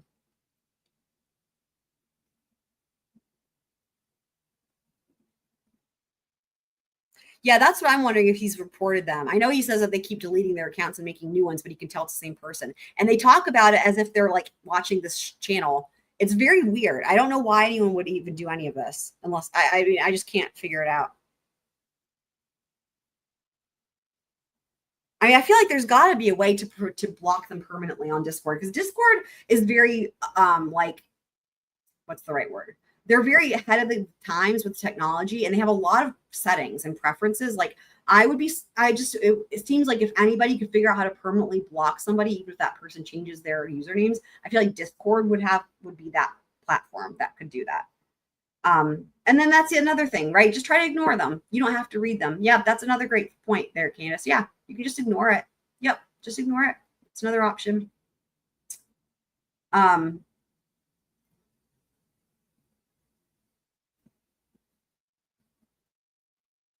That sounded off. What are you saying, Kane? Authentic.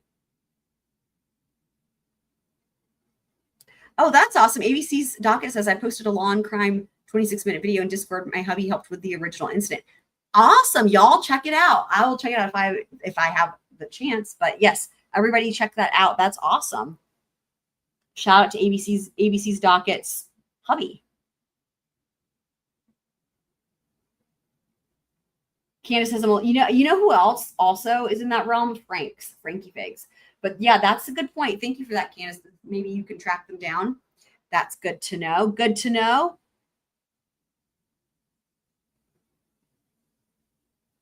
Twiz also has another suggestion. Just send them random D pics every time they message you, not yours, of course. That's hilarious. You know, that might solve the problem, right? That might solve the problem. Yeah, I mean, this is the thing. Whoever this person is, I don't think they actually watch the channel because everything that they say to Flash is not accurate. For example, I don't know why Flash would think he would be blocked, but they said that Flash would be ignored in chat. I mean, clearly they don't watch this channel because Flash is, you know, integral to the Lost Squirrel community. So I just don't really know what this person's talking about. It's like this person knows that you watch this channel, but they've never watched it themselves and they're just making shit up or something just to fuck with you. I don't know. That's the best I can gather.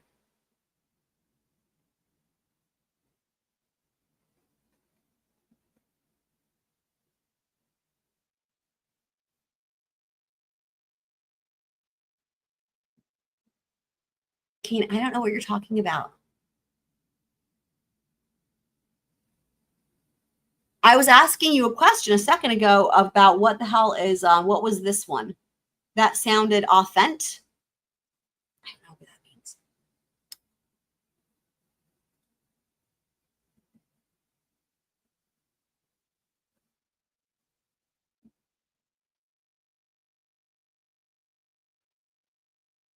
That's true. Now, there is this issue that people have, right? Meg has had this issue. Heather's had this issue. There's been other people where they just get like, YouTube like literally makes them invisible. And we have yet to figure that one out, right? I think Heather said that she thought maybe at one point she thought it was because they count how many how many messages you've done in a day, and they there's a limit or something. I don't know, but yeah, that's a completely different thing. That's a completely different thing than it's not. I have nothing to do with that, as you guys know.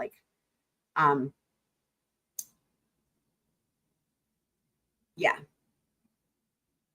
I've never seen anyone in chat named Bruce. In fact, I've never even known anyone named Bruce in real life or in chat anywhere.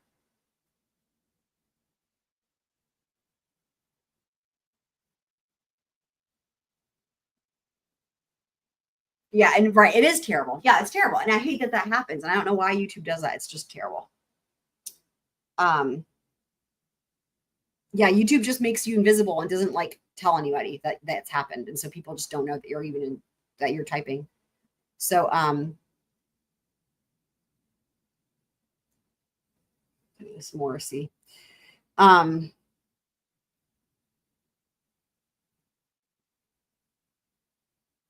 I was gonna say, I was literally just thinking, I was like, yeah, speaking of Heather, I haven't seen Heather tonight. Entirely possible that Heather's listening, but YouTube's done that thing to her. But so Heather, if you're listening, we love you.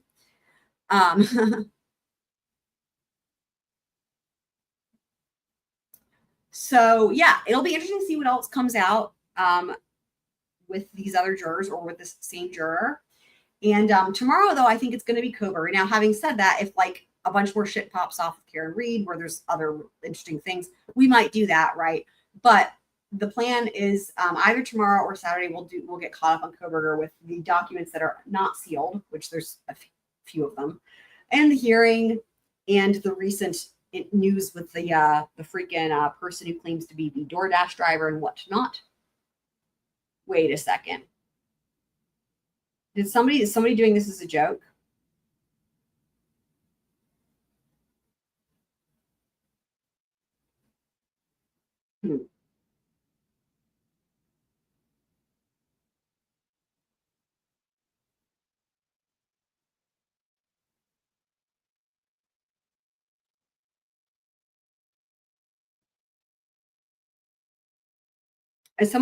Why do I feel like this could be Kane or somebody trying to be funny? I don't know. What is up with the BK knife search? I have no idea. I've not heard anything about that. I don't know what that is. Are you for real? Guilty? See, that's funny because here's what I will say. I don't think we need to give any reason for Flash to be paranoid. So let's not do that if anybody is doing that.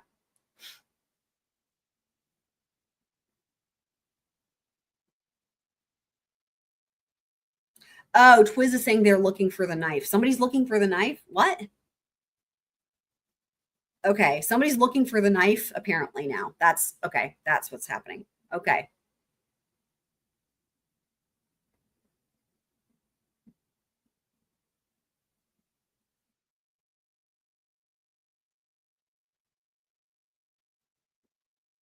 Might help to change the Discord link each day.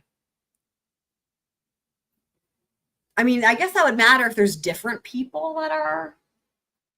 I mean, because if somebody clicks on the link one time. Well, having said that, whoever this person is not in the Law Squirrel Discord. They've never been on the channel. They've never been in the chat. They just have been DMing Flash, is my understanding. Flash, correct me if I'm wrong. My understanding is whoever this person is has just been DMing Flash. They're not related to this channel. They're not related to the Discord, but they talk about this channel as if they watch it when clearly they don't, because they get a lot of things wrong.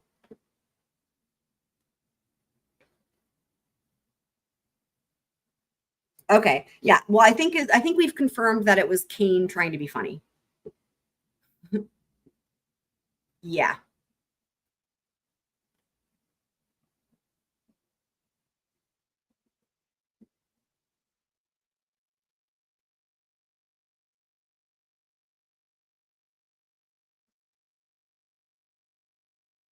Cat put a storm thing in the Discord like Lori, like Chad. So yeah, so we don't know who the troll is still, but I just don't. I mean, am I right about that, Flash? Though that this person just DMs you, that they just randomly started DMing you and talking about this channel. Is that accurate? Well, you guys, y'all know how funny this is. Look at this. Flash says they claimed they were a mod for you 2 years ago. You guys know why? I mean, I'm gonna let y'all talk about why that is so funny. It's funny, honestly.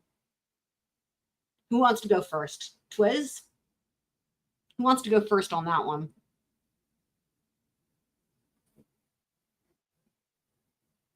Yeah, it could be AI, I suppose. Yeah.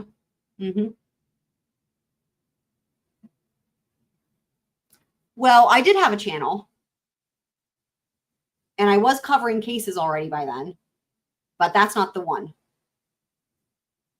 You're getting closer, but you're still not there yet. Try again. Twiz said you didn't have a mod 2 years ago. Correct, but there's more than that. There's more than that. There's more than that. Yeah, I'll get him off the screen.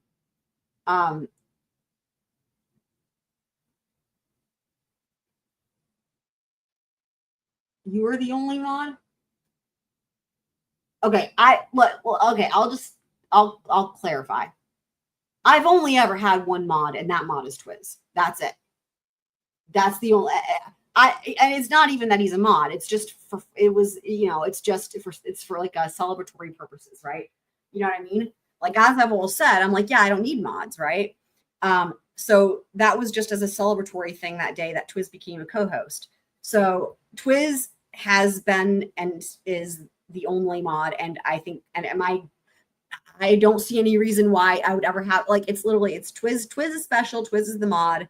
There's never been any other mod ever. So Twiz is thirsty for power. Yeah. Yeah, exactly. Thank you, ABCs. I only had Nightbot. Correct. I own Nightbot. That's right. Nightbot is the only mod. Twiz is just it's a what's the word? It's like a celebratory role, if you will, right? Nightbot is the only mod. Decorative. Twiz has like the decorative wrench and has co-host status. Okay, let me put something else on the screen besides this dude. Let's do this one. Let's do something else. Let's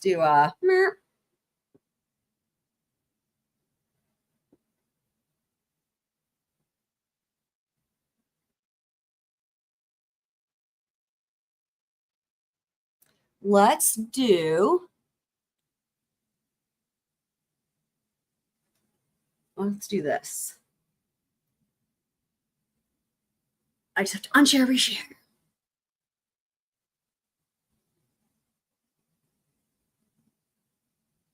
There we go.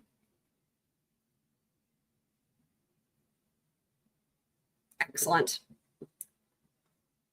Right. And again, also they're just making stuff up. I don't know why they're bringing me into this or anything into this. I don't know why they're bothering you, but like they're just making things up. You know, if they wanted to do better, they could actually watch and then you have something like that would actually be accurate, but they don't even bother to do that. So they're like a lazy troll. They're lazy. They're lazy and they're rude.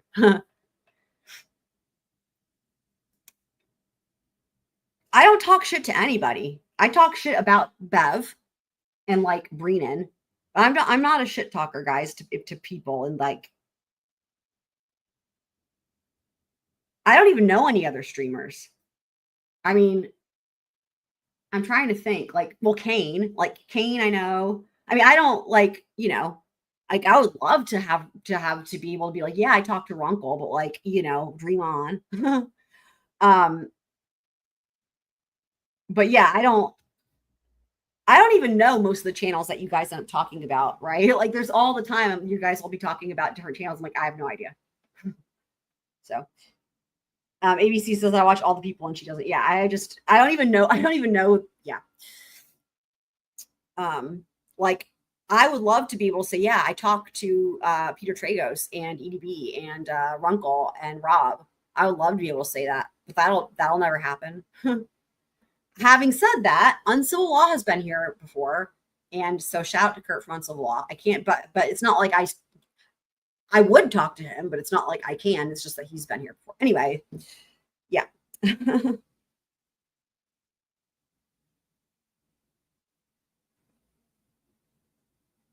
That's interesting. Kat says I've made comments here that made it on the other streamers.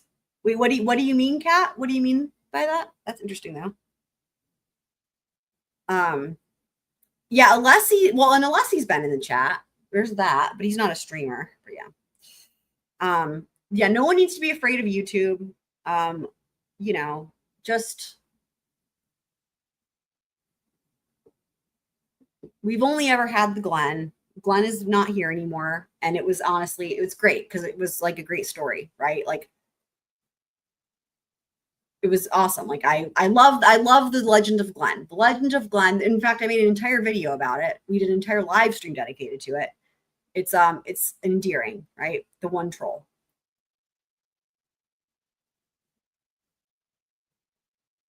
Oh, that's interesting.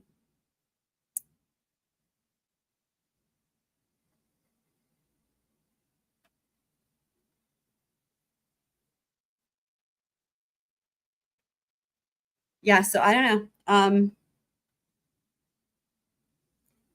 Yeah, Flash, I don't know, maybe one of the suggestion that maybe just try to ignore them might be the best way to go about it, you know?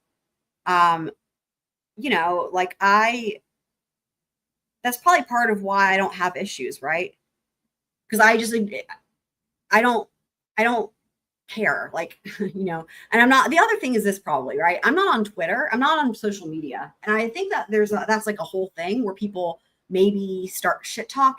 This is just not part of I just don't do that. Like, I don't care. I'm not on Twitter. I'm not on Instagram. Right. So like, I would avoid immature, stupid behavior anyway. Like, so whatever. You know,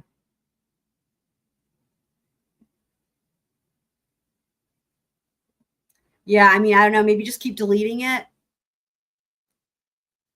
I mean, it sounds like it's DMs, right? So, I mean, you can just leave him on red in your inbox or whatever it is.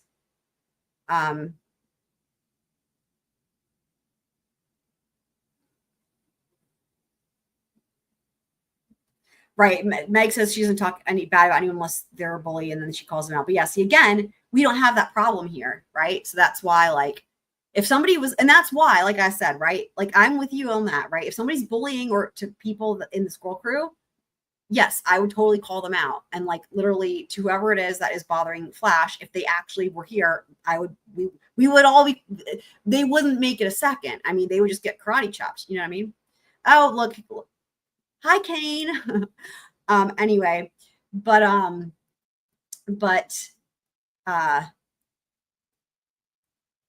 what was I saying?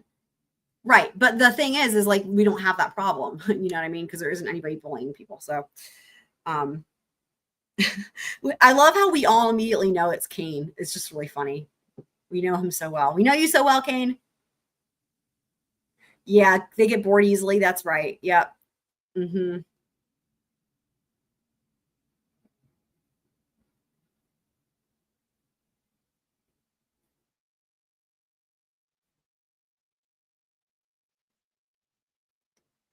Yeah, I mean, there's a reason why it's awesome here because we don't have all these issues that other people have. We don't have 50 bazillion people in the chat, right? We don't have bullies. We don't have trolls. We have the awesome Squirrel crew, right? And you guys know I love y'all.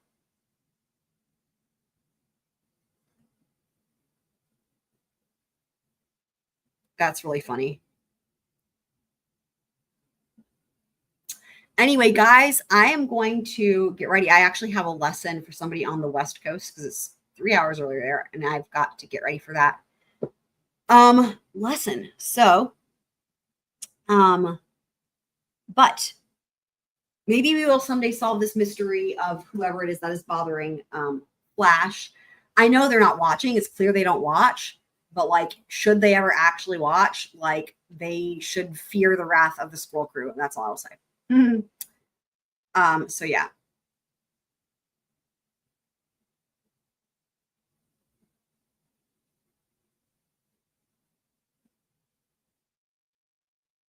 Everyone go to Twist.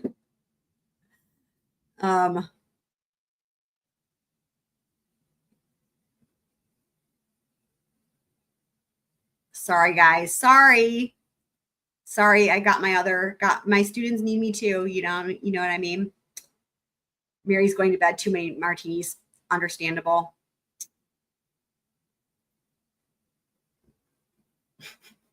Y'all, somebody's got to teach the children how to play violin, right?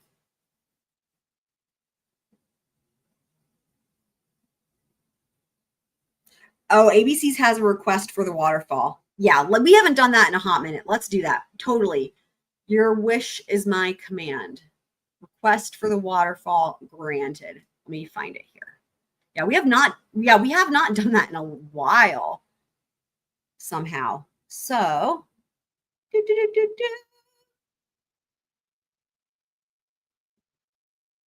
where is it at?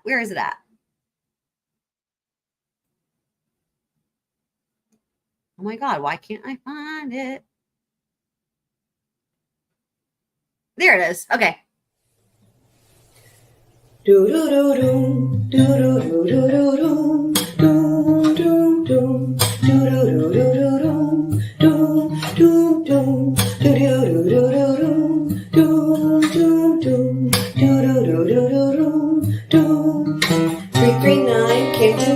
Jackson, United, it's time to shine. There's snow, there's snow, there's snow, there's snow. To the window, to the wall, to the wall, to the bartender's last call. At the waterfall, I sleep, sleep, motherfucker. I sleep, sleep, goddamn. I sleep, sleep, motherfucker. I sleep, sleep, goddamn.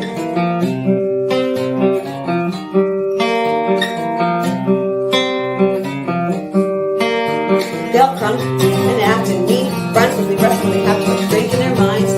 Everything's fine, they've been after party, gathered about 50 damn times. To the window, to the wall, to the bartender's last call. At the waterfall, I sleep, sleep, motherfucker. I sleep, sleep, goddamn, goddamn. I sleep, sleep, motherfucker. I sleep, sleep, goddamn. Do do do do do do do do do do do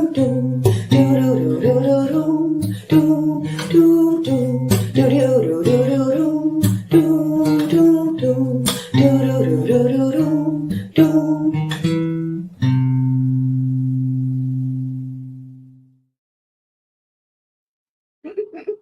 Oh, the OnlyFan, boy.